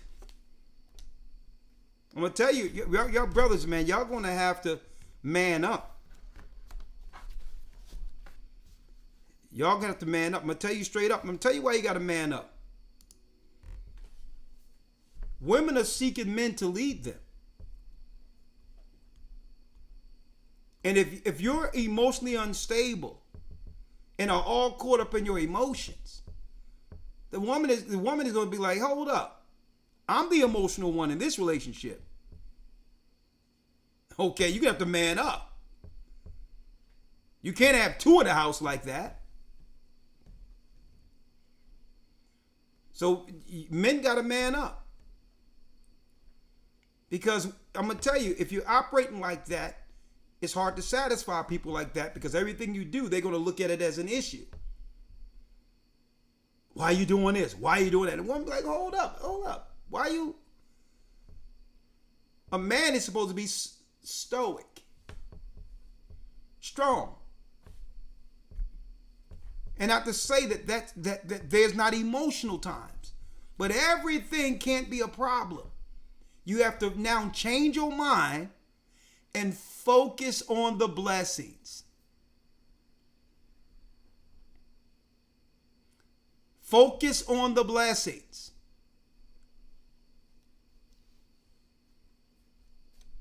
You can't be looking at what's wrong all the time. What's right? What do I have to thank the Most High for? Right?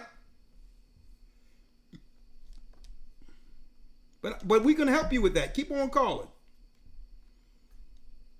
Because we're going to give you what growing up, it was a different breed of man. You keep calling, we'll set you straight. Right? A different breed of man, we was coming up. Like, listen, hey, you're going to come to me with solutions, sir. Okay? You're going to come to me with solutions. All this old emotional stuff, I'm mad. Nah. That's a whole nother conversation we're going to have, possibly. Okay, look what we have here. All right. Let me see who else we have coming in here. We got Kiara. Okay. Look what we have here. How you doing, Kiara? Unmute, please.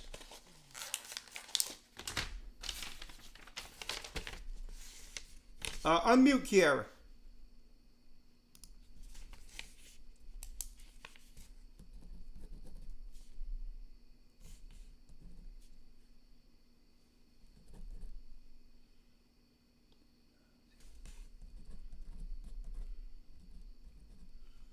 Unmute, Kiara.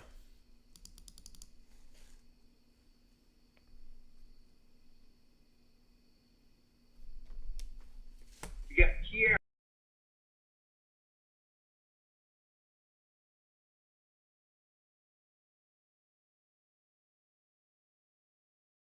Yes, this is Gathering of Christ Church for the live stream. How are you? Oh, yeah. Hi. My name is Carlos. Am I talking to Elder Rawchaa? Yes, you are talking to Elder Rawchaa. How are you? Oh, yeah, I'm fine. Sorry. I didn't know how this worked. I've been meaning to make contact for quite a while, but kind of got busy. Your name? So, okay, yeah, sorry. My bad. My name is Carlos. Sorry, I just got excited for a moment. Okay. So, yeah, my name is Carlos. It's all right, Brother Carlos. Where you from?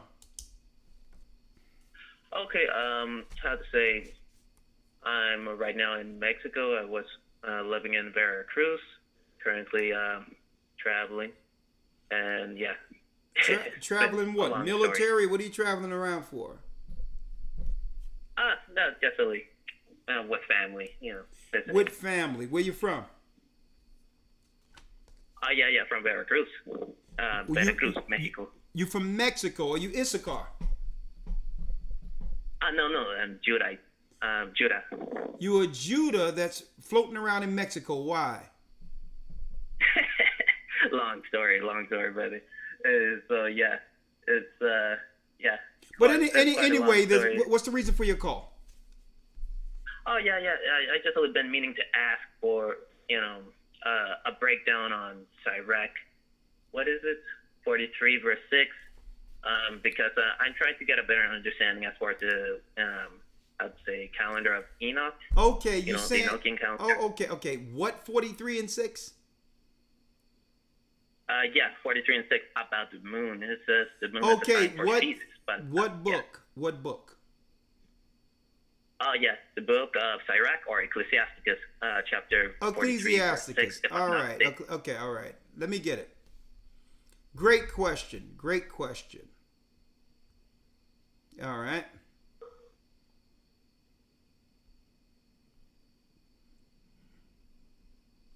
All right, Sirach 36, you said? No, I think I meant 43 verse and 6. 43 verse 6. So you want understanding of calculation, right? True, because only basing off of that scripture makes me think that it's a lunar calendar, but I don't know. Okay, well, what's your breakdown of that? Well, let's unpack it. How old are you? Okay, I'm 24. 24. Yeah. All right. So I'm going to prove to you right now that this is not speaking of the moon. But let's read it. 43 and 6. Read it. All right. Let me see. I'll bring up my Apocrypha. My bad. Take your time. 43. All right. So we're in the book of... Let's see. You tell me to get a scripture. You don't even got it on. Okay, all right. I got you, young man. But it's okay. Oh, yeah. Sirach 43, verse 6, he says, he made the moon also to serve in her seasons for a declaration of times and a sign of the world.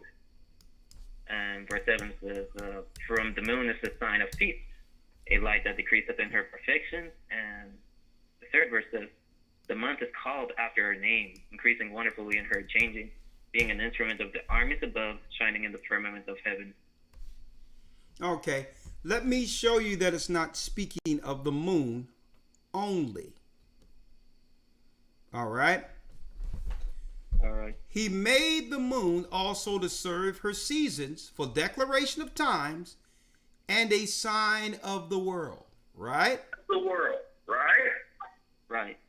For the moon is the sign of feast. Is the sign of feast. Hold up. I need you to cut me off in the background. What? Something in the background, you said? Yes, there's feedback because you have YouTube playing. Yeah. Well, let me see. I think it's because of my headphones. Let's see. Let me put it on. Where is this phone? Okay, no, only thing you have to do is mute YouTube. Okay, quick. That's it.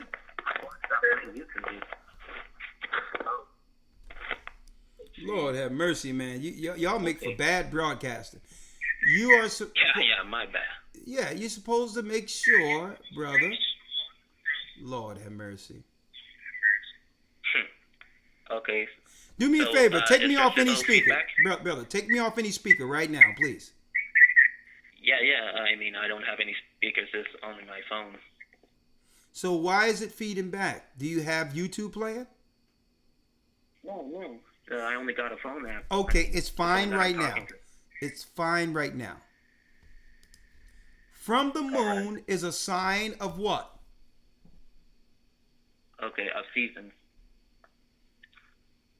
Can you read it, please? Let's see. Yeah, my bad. So, from the moon is the sign of feast. Let me read it. Sirach 43 and 6. He made the moon also to serve in her season for a declaration of times and a sign of the world. From moon is the sign of feast, a light that decreaseth in her perfection. Right? Right. The month is called after her name, correct? Correct. Increasing wonderfully in her changing, being an instrument of the armies above, shining in the firmament of heaven, correct? Correct. Now, all of this is 100% correct. But it's not telling you to calculate time of the year using the moon. How do you know this? This is how you know this. Okay. Right? Right. Listen to me clearly. How many days are in a lunar year? Last time we checked, 354. No. No? No. 300 and what? 354? 354. I thought you said 364. No, I meant to say 354. 354. Yes. So if it's 354s in a lunar year, where are the other 10 days? The 10 days. I don't know how. It always comes 10 days early. It always comes 10 days early, so I really don't know where it's allotted to. I'm saying, listen, if we are to calculate time according to the moon, how's it coming up 10 days early? It should just be a full year, 354 days. Where are the 10 days? I don't know. All right. So that means you must learn something, right? Yeah. So the lunar calendar have you what? 6 months, 30 days, and 6 months, 29 days, coming up what? 10 days short. You know why? Correct. You know why? No, I don't know. Because the moon follows the sun through portals. It's a female. That's the female. Sun is male. Everything is masculine and feminine. Not female and male, masculine and feminine. So if the moon is following the sun, who's the leader? Well, the sun. And how many days is a solar year? Well, according to the book of Enoch, 364. Well, it is. So each year, because the moon comes out of her course, there's a different sign of that moon based on its following the sun. So every feast, the moon is not going to be the same. It's going to be the proximity of that 10 days short. Yeah. Right? Right. So it's true that the moon is a sign for those feasts, but that moon is not the same from one year to the next because the moon comes up 10 days short. It's a different moon. And Manasseh, back then, who could read the stars, would know that moon. It wasn't always the same. You cannot calculate. You cannot calculate a year from the slither of the moon because a calendar year with the moon comes up 10 days short. So right there, that destroys doing holy days according to the moon. What you just read wasn't saying doing holy days according to the moon. It was showing signs of the moon for those particular seasons and holy days. Now, you're getting it, right? Yeah. Okay. So let me show you now. Let me show you now. Right? Elder Lawya, I don't know if you already have your, let me get it here. Your pseudepigrapha of the Old Testament Book of Jubilees. Okay. Do you have our calendar that you can order from the website, my brother? No, I don't. I mean, I only see the holy day list on the website. I would suggest you order our calendar because we have all the breakdown right there. Because I can understand how it confuses people when they say that the moon is for feasts and seasons. It'll make you believe you're supposed to calculate the holy days and seasons utilizing the moon. Well, that's what the Babylonians begin to do. And that's why the Jewish people do it, because they're going under the Babylonian calendar. That's why their time is thrown off. Okay? Yeah. Because with the moon, it comes up 10 days too short each year. Got that? Now, and this is what the Most High told Moses in the book of Jubilees, that you must keep time according to Sabbaths, right? Yes. Like let me give you an example. There's 52 weeks in a calendar year, right? 5, 2, 7. When you multiply 52 by 7, it gives you what? 364. 364. So if you follow Sabbaths, you'll never lose track of time. Got that? Yeah. But if you follow the moon, you'll lose track of time. See? Now. Yeah, I see. Right? So God warned Moses of this. Elder Lawya, I need you to go there real quick. In the book of Jubilees. When it comes to time. Yes, sir. This is Jubilees 6 and 32. Jubilees 6, verse 32. Right? And I have it on the screen so you can see it. And he told Moses, what? Let's read it. And command thou the children of Israel that they observe the years according to this reckoning, 364 days. And these will constitute a complete year, and they will not disturb its time from day to day and from its feasts. For everything will fall out in them according to their testimony, and they will not leave out any day, nor disturb any feast. But if they do neglect and do not observe them according to his commandment, then they will disturb all their seasons, and their years will be dislodged from this order, and they will disturb the seasons, and the years will be dislodged, and they will neglect their ordinances. Now, he told them, you remember the Sabbath, keep it holy. You follow the Sabbath, 52 Sabbaths, you'll be right on time. Don't ever try anything different.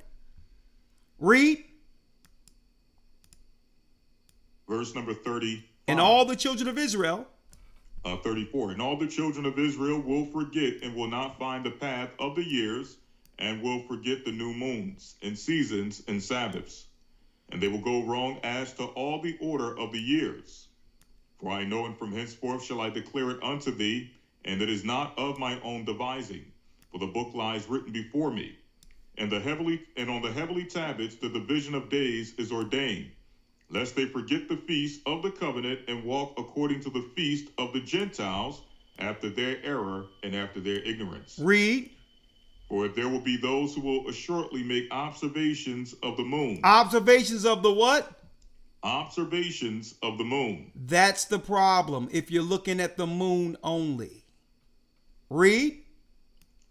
Now it disturbs the seasons and comes in from year to year, 10 days too soon. So it doesn't determine the seasons, it disturbs the seasons. Why? Read. It disturbs the seasons and comes in from year to year, 10 days too soon. 10 days too soon. You see this? So it comes in. Let me get it here. It disturbed the seasons. What verse are you at, Elder? 36. 36. And it says the Gentiles would do this. It what? And it comes in 10 days too soon. 354. All you got to do is go online and ask how many days in a lunar year. 354. Then ask, well, okay, how do you get 365? How do you get 365 in the United States and do leap years to try to compensate for not following God? Yeah, right? So anybody that know common math can tell you that you cannot follow the holy days according to the moon only. Even your watch, well, the old watches, you cannot keep time with one dial on the clock. The moon works in conjunction following the sun to keep time. Now, it says right here, the mistake of the Gentiles is doing what? Let's read it again. 36. For there will be those who will assuredly make observations of the moon. Observations of the moon. How it disturbs the seasons and comes in from year to year, 10 days too soon. 10 days too soon. Read. For this reason the years will come upon them when they will disturb the order and make an abominable day the day of testimony. Like the Jewish people are doing, talking about Rosh Hashanah. It is not Rosh Hashanah. Yeah. And this is why every year their Passover isn't at a fixed time each year. The Passover every year is on a Sabbath, Friday sundown. This is why every year you see these Hebrews, every different day of the week, they're doing Passover. When the Passover is every Sabbath, it comes in every year at the same time, Friday sundown. Yeah. Read on. Okay, yeah. And an unclean day of feast day, and they will confound all the days, the holy with the unclean, and the unclean day with the holy. For they will go wrong as to the months and Sabbaths and feasts and jubilees. And jubilees. So, brother, what you're reading in Sirach isn't wrong. But you don't have the perspective that the fact that you're looking at the moon only. That's the mistake. Every year, year for those holy days, the moon is different based on that 10-day approximate that's left off. So the moon is not the same for the Passover from year to year. Okay? Now you got intercalary days. Intercalary days divide the seasons. You got 360 days and 4 intercalary days, which is the change of season that the Bible calls new months. That has nothing to do with the moon. It has everything to do with a separation between seasons according to the 364 calculation. You got 30, 30, 31. You got 30, 30, 31. Spring. 30, 30, 31. That extra one, that spring becomes what? Summer. 30, 30, 31. Fall. 30, 30, 31. That 31, that first intercalary, that becomes winter. And then the cycle continues and continues according to Sabbaths. Yeah, what's your question? Yeah. Thank you for the breakdown. I just really wanted to how to say, now that I have a better understanding as to what that verse means, how can the moon be used with this calendar, because it is meant for signs. That's a good question. How is that moon used? It's for signs. So there's certain signs in the sky based on these holy days with the moon. Sometimes it'll show up red. Sometimes it'll show up this. It show up different variations as a sign coming to the end. Like when the Most High said that the sky will become darkened. The moon will turn red. Those are the signs as we get closer showing Christ will soon return.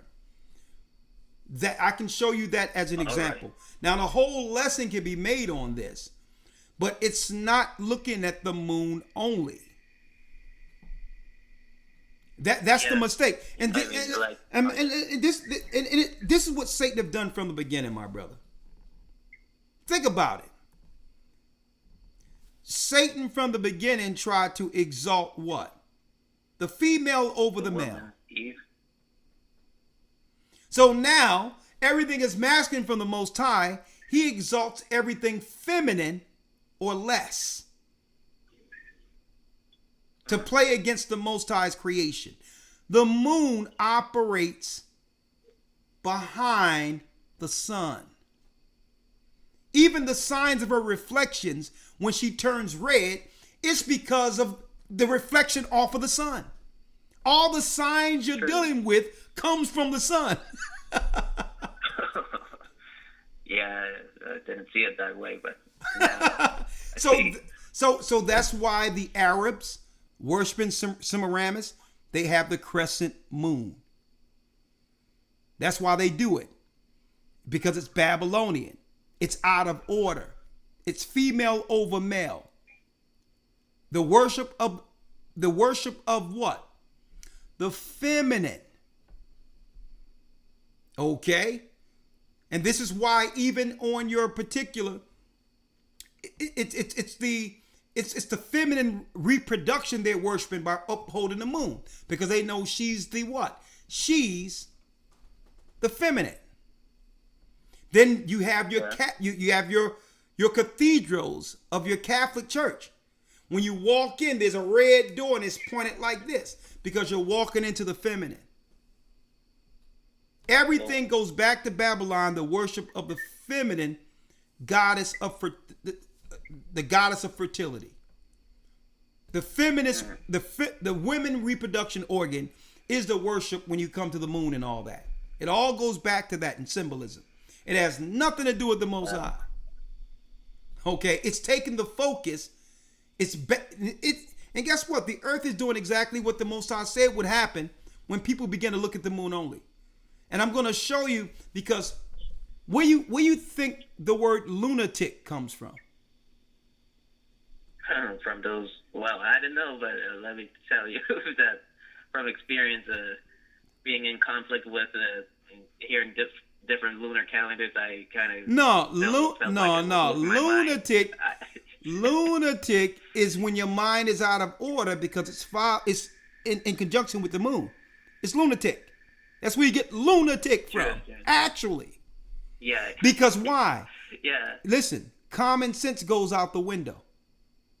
You keep talking about the moon, and they only give you 354 days, but yet your body every year is operating off a 364-day or 365-day clock, if you want to believe the Gentiles.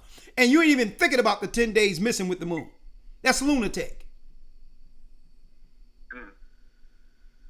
Yeah. So you tell me what days the holy days fall in according to the moon, when you can tell me where those 10 days went. Good question. I mean, like, lunatic. Yeah. So I'm not saying that in Sirach isn't true, because it's true, but there's different signs of the moon in proximity of those 10 days that comes in when she follows the sun. So those signs are there, but you won't even know what sign to look for, because you're looking to the moon for everything. So you don't even know when the signs are coming on certain holy days. Yeah. But I've been to Passover, and there was a red moon. Okay. Yeah, I noticed that. Yeah. Yeah. I add to this, like. Yeah, I've been to a Passover, and there was a red moon. I've been to a Passover, and there was a full moon. But it still was in proximity of the 364-day cycle where the moon follows the sun. Get that calendar, young man. Yeah. Thank you, brother. God willing. Yeah. Yeah. Like, I wanted to ask another thing. So now that I know that the moon, I mean, for example, we're not supposed to totally rely on the moon, but the moon is dependent of the sun. Why there's certain scriptures that seems to be inferring that the moon was used? For example, in Exodus 2:2, when Moses' mother hid him for 3 months, and over there it says, brother, I think you're emphasizing things out of context. Truly, We're not, listen, no one is saying that the moon isn't important according to its function. True. It's not one or the other. The moon is important. But you cannot use it to keep time according to the years, because it's 354 days in a calendar lunar year. That's lunatic. So the moon is used for what it's used for. We're not saying it's useless. But now you got to put the moon in its proper context with it following the moon. And guess what? If you took your time to just focus on the sun like this, you'll be surprised how many scriptures that highlights the sun. When the Most High had it where the sun stood still so that we can actually win a war coming out in the wilderness. And it's written in the book of Joshua, when the Most High had the sun stand still, which means the moon stood still too, so that we have enough light to win a war. So it depends on what you want to focus on. Just if you were to look up moon, yeah, the moon is important, but it's not one against the other. All right? The moon is important. But it's not used to calculate holy days. It's not used to calculate Sabbaths. Common sense would tell you that, because it comes up 10 days short. Yeah. Okay. I'm starting to understand the bigger picture. Just I also came across like other sources, and just only wanted to get a better understanding on. Well, I hope that helps, brother. But listen, the fact that we're actually just talking about following the holy days, not knowing how to calculate it outside of the pagan holidays, is a step in the right direction. You have to realize, young man, I once, decades ago, followed the moon because the Most High didn't give us this information back then. So we would go to the Jewish calendar to follow it, because that's the most we had to understand it. Only to find out that the Jewish holy days are Babylonian too, and have nothing to do with the holy days written of in the Bible. So saying you're going to follow the Passover and all of that is a step in the right direction. But understand, what the Jewish people are doing is Babylonian, and it's one of the reasons we went into captivity following it. Now the Most High is putting us back on proper time, starting with Sabbaths. All right? And that's why we have that calendar. Get that calendar? It'll be wrapped up in a bow for you. All right? All right. Yeah. All right. Thank you. Thank God, and all praise to the Most High God.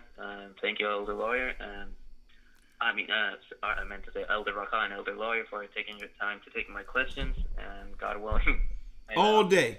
And let me tell you, it's futile debating some of these people online, because they're too proud to say they're wrong. And let me tell you this, the reason why, listen, and one thing that I can say for sure why the Most High have carried and brought this ministry to what it is, we were never at a point in which we were going to hold on to something that was wrong. Once the Most High showed us better and gave us correct information, we would go before the people and correct it. Right? So these brothers out there are too proud, but they'll switch it up, but they won't announce that they went against it at first. They'll announce it as if it's some new revelation, but won't admit that they were going against our church when we were trying to show them better years before they begin to present it. The example, since 2003, even well before YouTube and all that, the Lord showed me a long time ago, even before that, 2002, the Most High showed me that the South Pacific, the people in South Pacific, according to the scriptures, Deuteronomy 33 and Genesis, and in the book of Genesis 49, that the people from South Pacific, the Fijis, Hawaiians, and all that, were Israelites. Right? And I put that online. When I got on YouTube, I put it online for everybody. And those same groups were attacking me, saying, no, they were Japheth. And then, out of nowhere, a couple of years ago, IUIC tells everyone that South Pacific Islanders are Israelites from the tribe of Naphtali. When they were against it when we were teaching it. Yeah. Right? So again, if they get a chance to look at this, what we're teaching right now, they'll put away the moon because they'll know it comes in 10 days short. And eventually they'll do the same thing they did with the South Pacific teaching that we were teaching before. Yeah. A matter of fact, 2009, we put out the Star of Moloch and told people it's not the Star of David. They were all coming against us again, coming against us, even though we had proof we gave the proof that it's a Star of Moloch and it's a Jewish symbol for child sacrifice and had nothing to do with our people. And they fought us against that initially. You had IUIC and others with the Star of David on. We got pushback. Yeah. We got pushback from them. But next thing you know, quietly, Tahar from GMS and Nathaniel, who was with another bigger guy at that time, stopped wearing the Star of David. Wow. But they never came back and said, brothers, I'm sorry about that. I'm sorry about pushing back on that. Right? And this is one of many situations. One of many situations. Baptism. We told them, unless you get baptized, you cannot enter the name of the Most High. They tried to argue with the name of the Most High and it was right there when he told Moses. We got pushback. Instead of them seeing the name and going with it, and they was calling him Yahweh at the time. And that's IUIC. They was calling him Yahweh. Instead of just taking the name that they were learning through the church and putting down Yahweh, they just said nobody knows the name of the Most High and following the law is more important than it. Really? I didn't know that. See? Instead of just admitting that they were wrong, they put down a name that they were using to put down the Christian church with. Right? Because y'all don't know the Most High's name. His name is Yahweh. But as soon as we came with the name of the Most High, they dropped the names all together and started calling them Jesus. Wow. Right? And I'm going to tell you, years before that, I was teaching on the street, Tazadakia, who made I don't know, the Most High took him. He's gone now. I'm Little Recall on the corner, and he come with a band of people to try to stop me from teaching on the streets well before it was YouTube. That's 2008 or 2009 when that happened. And even I told them the name of the Most High, one-on-one to the side, and they were looking at me like I was crazy. Okay? So again, one thing about truth, brother, I'm going to tell you this. You stand with truth, and eventually time tells the truth. And one thing no man of the Most High can ever be is so close into a doctrine where it stops you from seeing the Most High and Christ. Any man or woman who believes in truth understand that you cannot get locked into a doctrine. That eventually you have to admit you're wrong to grow and learn. We started teaching, we taught baptism because the Most High told us we had to. This is how Christ chooses his in the earth who repent of their sins. And he showed an example before John to be baptized before the world, even though the Pharisees and scribes rejected it. Well, the Pharisees and scribes, they knew they were Israelites, but they didn't want to admit that the baptism of John was right. Why? Because there was a baptism amongst the priesthood of washings. And they didn't want to reject what they learned back then to accept the new. The way these Israelites reject baptism. They're trying to say it's done away with. Well, why did Christ do it? And if he did it, and you claim you're Christ, you claim you're in Christ, why would you reject it if you're not an antichrist? See? But instead of them just putting the baptism all together and follow Christ, because you can't say you're united in Christ and reject the baptism. When people come to them because we're baptizing, they'll say, well, we'll do it if you want to. You don't have to, but if you want to join us, we'll do it for you. Okay? Okay. You talk about your congregation. Sorry, I got lost for there. No, what I'm saying is, brother, listen to me. Everything they're teaching, I was teaching with them. Just as they want to get, they want to stay in their pride and not realize and recognize that a lot of what we've been teaching is from Christ. We don't care about membership. We don't care about how many people join. No, it's them choosing Christ's kingdom, but their pride won't allow them to accept it because in their mind, they'll think, well, the people heard this first over there with the Gathering of Christ Church. Instead of saying, you know what? Let me get on board with this because it's Christ's doctrine, regardless of Gathering of Christ Church, so our people can have the truth, and one day that truth can unite us under Christ's doctrine. That's why I pointed that out. So they always look at me, they always see this church as this rogue Israelite group that want to do things differently, not realizing everything that we're teaching is from Christ. And we'll never teach anything that's incorrect. And if we find that we're teaching something incorrect, we'll tell the people and correct it.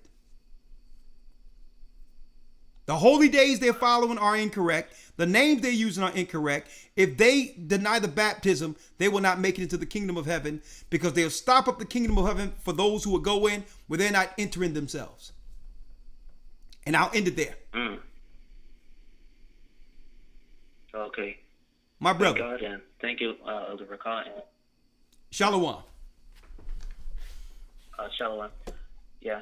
I look forward towards the next meeting, God willing. Most High willing. All right. Well, brother, get in the academy, brother. You got a sharp mind. Let us, through the Spirit of Christ, help shape your path. You won't regret it. All right? Yeah. Excellent call. Bless you. So many things to learn. Oh, brother, hey, just take one thing at a time.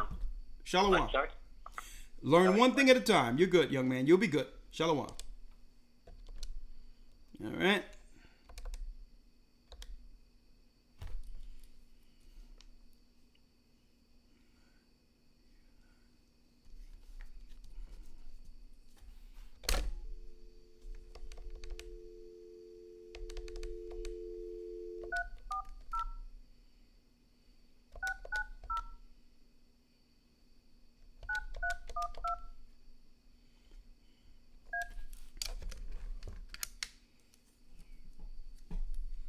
We'll end it with this one right here, Elder Rawchaa.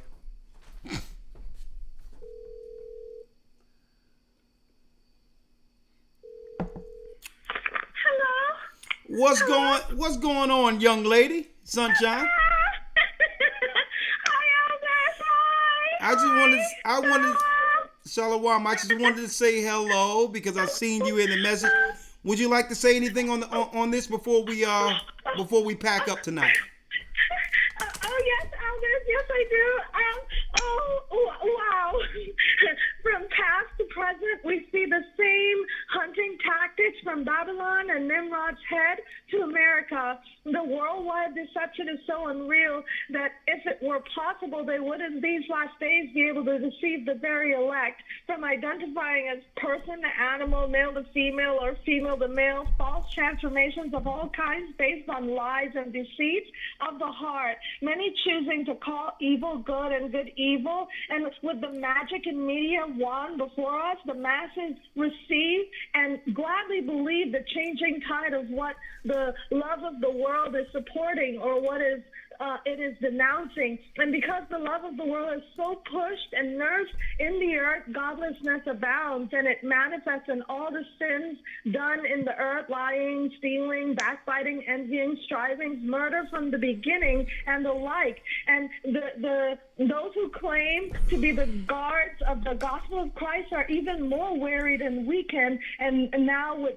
broken spirits and false doctrines pushed upon them for years and failed before them those who have been continually bamboozled or desirous to hear smooth things and not right things are primed towards the road to accept disillusionment and non-belief and even nihilism, with no courage, no fight in them left, and readiness to welcome in the new phase and the new age of Satan fully realized. But even though Esau is a cunning hunter and continues to hunt the whole world, inhabitants of earth and sea, particularly the children of Israel, who we are, and he who lets will let until he does so no more. The sins of Esau continues to mount up to the heavens, but the righteous also knows of the season of the hunter and the fisher, and unless repented, those who continue to do and follow the evil will ultimately be taken away in the floods of the lies that they set for us to swallow up the righteous by grace. But those who seek righteousness, who have always followed Christ according to the word, listen to him, will not be moved and will not be fooled. By grace also, those who flock are the flock of the Most High's pasture, who are men, are teachers who ground us. Come on, you got to wrap it up. You got to wrap it up. Okay.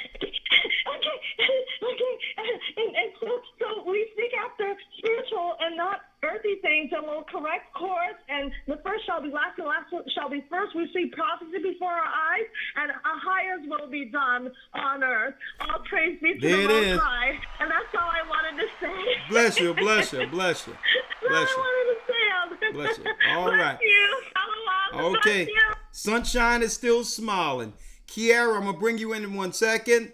Crash and Phantom. So are these brothers Jewish? We are not Jewish. We don't wish we were anything. We're the children of Israel. We're the tribe of Judah. We're the people that you see and read about in the Bible. The black Americans, the blacks who ran into Africa, Western Africa, are in fact, that's right, through genealogy, the lost tribes of Israel. We're not Gentiles. We're not Hamites. You're looking at Jews from the tribe of Judah. There's no Jewish people in the Bible. Okay? Jewish is religion. If someone convert to religion, Judaism, they become Jewish. You can't convert to someone's genealogy. Okay? We have black people who are Muslims. It doesn't make them Arab. They're still Israelites who are carried away into idolatry, worshiping Arab idols. See that? You cannot convert into genealogy. Right now, a white hillbilly from Mississippi, who went through generations of Christianity through his foreparents, can convert to Judaism tomorrow and become Jewish. You can't do that. As an Israelite, my family must be an Israelite regardless of my religious beliefs. Got it? We have black people who became Buddhist. It doesn't turn them Chinese. So no, we're not Jewish. We didn't convert to Judaism. We're the children of Israel, and the Bible is our book. Got it? Yes, how you doing, Kiara? We'll end it with you. Hello, elders. Hold on. Let me pull you in this way. 1 second. Okay. Hold on. Okay. Yes. Go on, Kiara. You hear me now? Loud and clear. Okay. So I just wanted to say, thank you so much just for the guidance that you have been doing behind the scenes in my life for the last few years. A lot of things just kind of start really, really, really clicking. I say 2020, you know what I mean? And just every day, a lot of things are just starting more and more to click. So I did go to the baptism at the Feast of Tabernacle. Oh, praises. Here 2 weeks ago with the Atlanta body. And I just guess I was just checking in just to let you know that just everything has really changed my life, and just, you and Elder Lawya, and just like been a lot of confirmation to a lot of things that I've been going through over the years. I still do need guidance with a lot. So, I'll just be attending everything that y'all have, on a global level, because I don't really know anybody in Atlanta in the body. I met them at the baptism. Yeah. But I know that the instruction and the guidance that I've been getting here on this platform is what has been more for me. So and I just wanted to say, my friend, I think I found out about everything in 2018 when I went home to Shreveport, and I met a really good friend that turned out to be a really good friend of mine still to this day, and that's how I met. Why I was introduced to the broadcast through Mario, and that's just kind of how it was. And like I said, I've been living.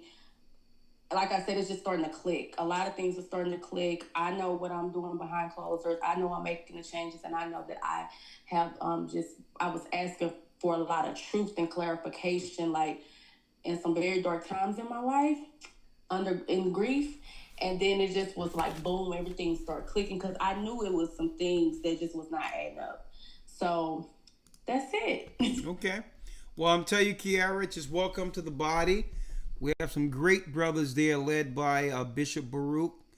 And man, we have some great people. My Philly man is there too. In Atlanta? Oh yeah, in Atlanta. There's some beautiful people there that's there to guide you. And I'll see you when we'll be visiting soon. So we'll see you. Well, I went one time. I just found out about the new location. Okay, well, that's where it begins. Work amongst the body, and hey, I'll see you there when I come. I'll announce before I get to Atlanta, but welcome to the body. And okay, thank you. And guess what? This is going to be it's going to be an interesting journey. An experience. It's different. It already has been. All right, yeah, but hey, this is the truth, sister. The Most High have called you to the body, and it's no better time than the present. And guess what? I wouldn't want to be out there with no knowledge of what's going on with what's about to go down. So, sister, the Most High called you, and you're amongst the body. And hey, if you're with this body, you're protected. So you think I do need to go more to the location? Absolutely. Because I've been.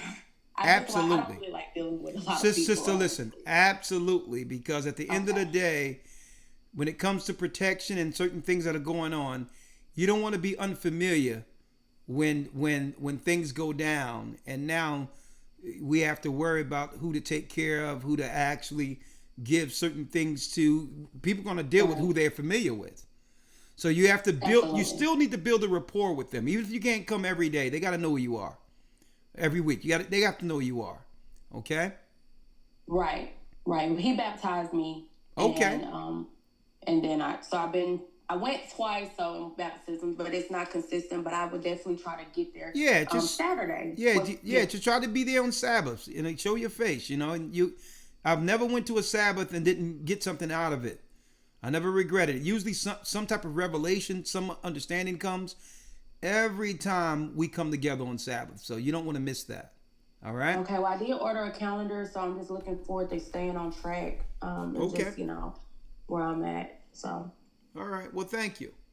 Well, thank you, sister, and welcome to the body. Okay. All right. Shalom. All right, brothers and sisters, go to historytimes.org to enroll. And yes, there was no rapture. There will be no rapture. But guess what? You become a part of Christ's body. And when he returns, that's right, those that remain will meet him in the air on the way back here. We are the children of Israel, and yes, we are back. Thank you, Elder Lawya. You get some rest this evening, brother. Yes, sir. Thank you. All right. That concludes it. Go to historytimes.org to enroll. Week 4 of your Hebrew and Bible Academy. We will be going into who is Edom. And folks, that's right, folks. They deal with Canaanite Babylonian worships. And I'm going to tell you, it's some weird stuff Edomites deal with behind closed doors in their worships. And we're going to be exposing it this Sunday on the Hebrew and Bible Academy. Someone claimed that there's a rise in white Christian nationalism. Don't believe the hype. It's all media generated. The average white person out here in the United States or in the world is just trying to work and feed their family. They're not concerned with none of this crap. It's all politically driven. All right? They only can draw the low vibrational people who seek validation through politics into these particular, into these political arenas to fight one another, okay? There's no rise of white nationalism. All these are media tactics to draw low vibration whites and low vibration blacks into some type of battle that will lead to most people coming out. And that's what the government of the earth want. They want you to get out so that they can justify using their armies against you. Don't believe the hype. Shalom, have a good evening. May the Most High stay with you. Stay prayed up, sin not. We will soon see Israel. And I'll see you this Friday on Patreon. And we will see you in the academy this Sunday. And keep in mind, the Most High is calling back Israel. We are the children of Israel. Yeah, we are. We've always been. And yes, we are back.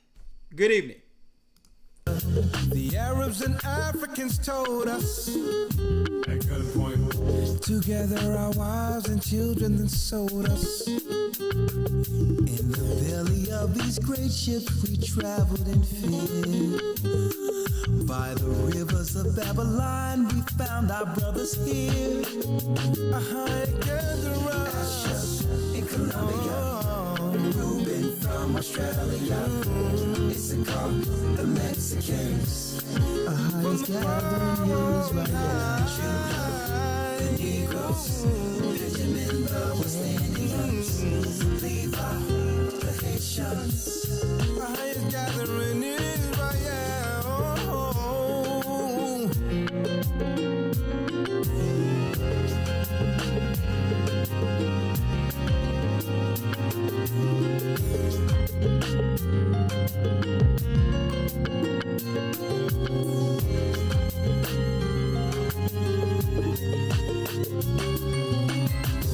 Asher in Colombia, Reuben from Australia, Issachar, the Mexicans. That's who we be, Judah, the Negroes, Benjamin, the West Indians, Levi, the Haitians, Manasseh, the Cubans, Ephraim from Puerto Rico, and Valley from the Isles of Hawaii. The Lord is calling back Israel. Zebulon from Panama, yeah, the North American Indians, Simeon, the Dominicans. Our highest gathering Israel.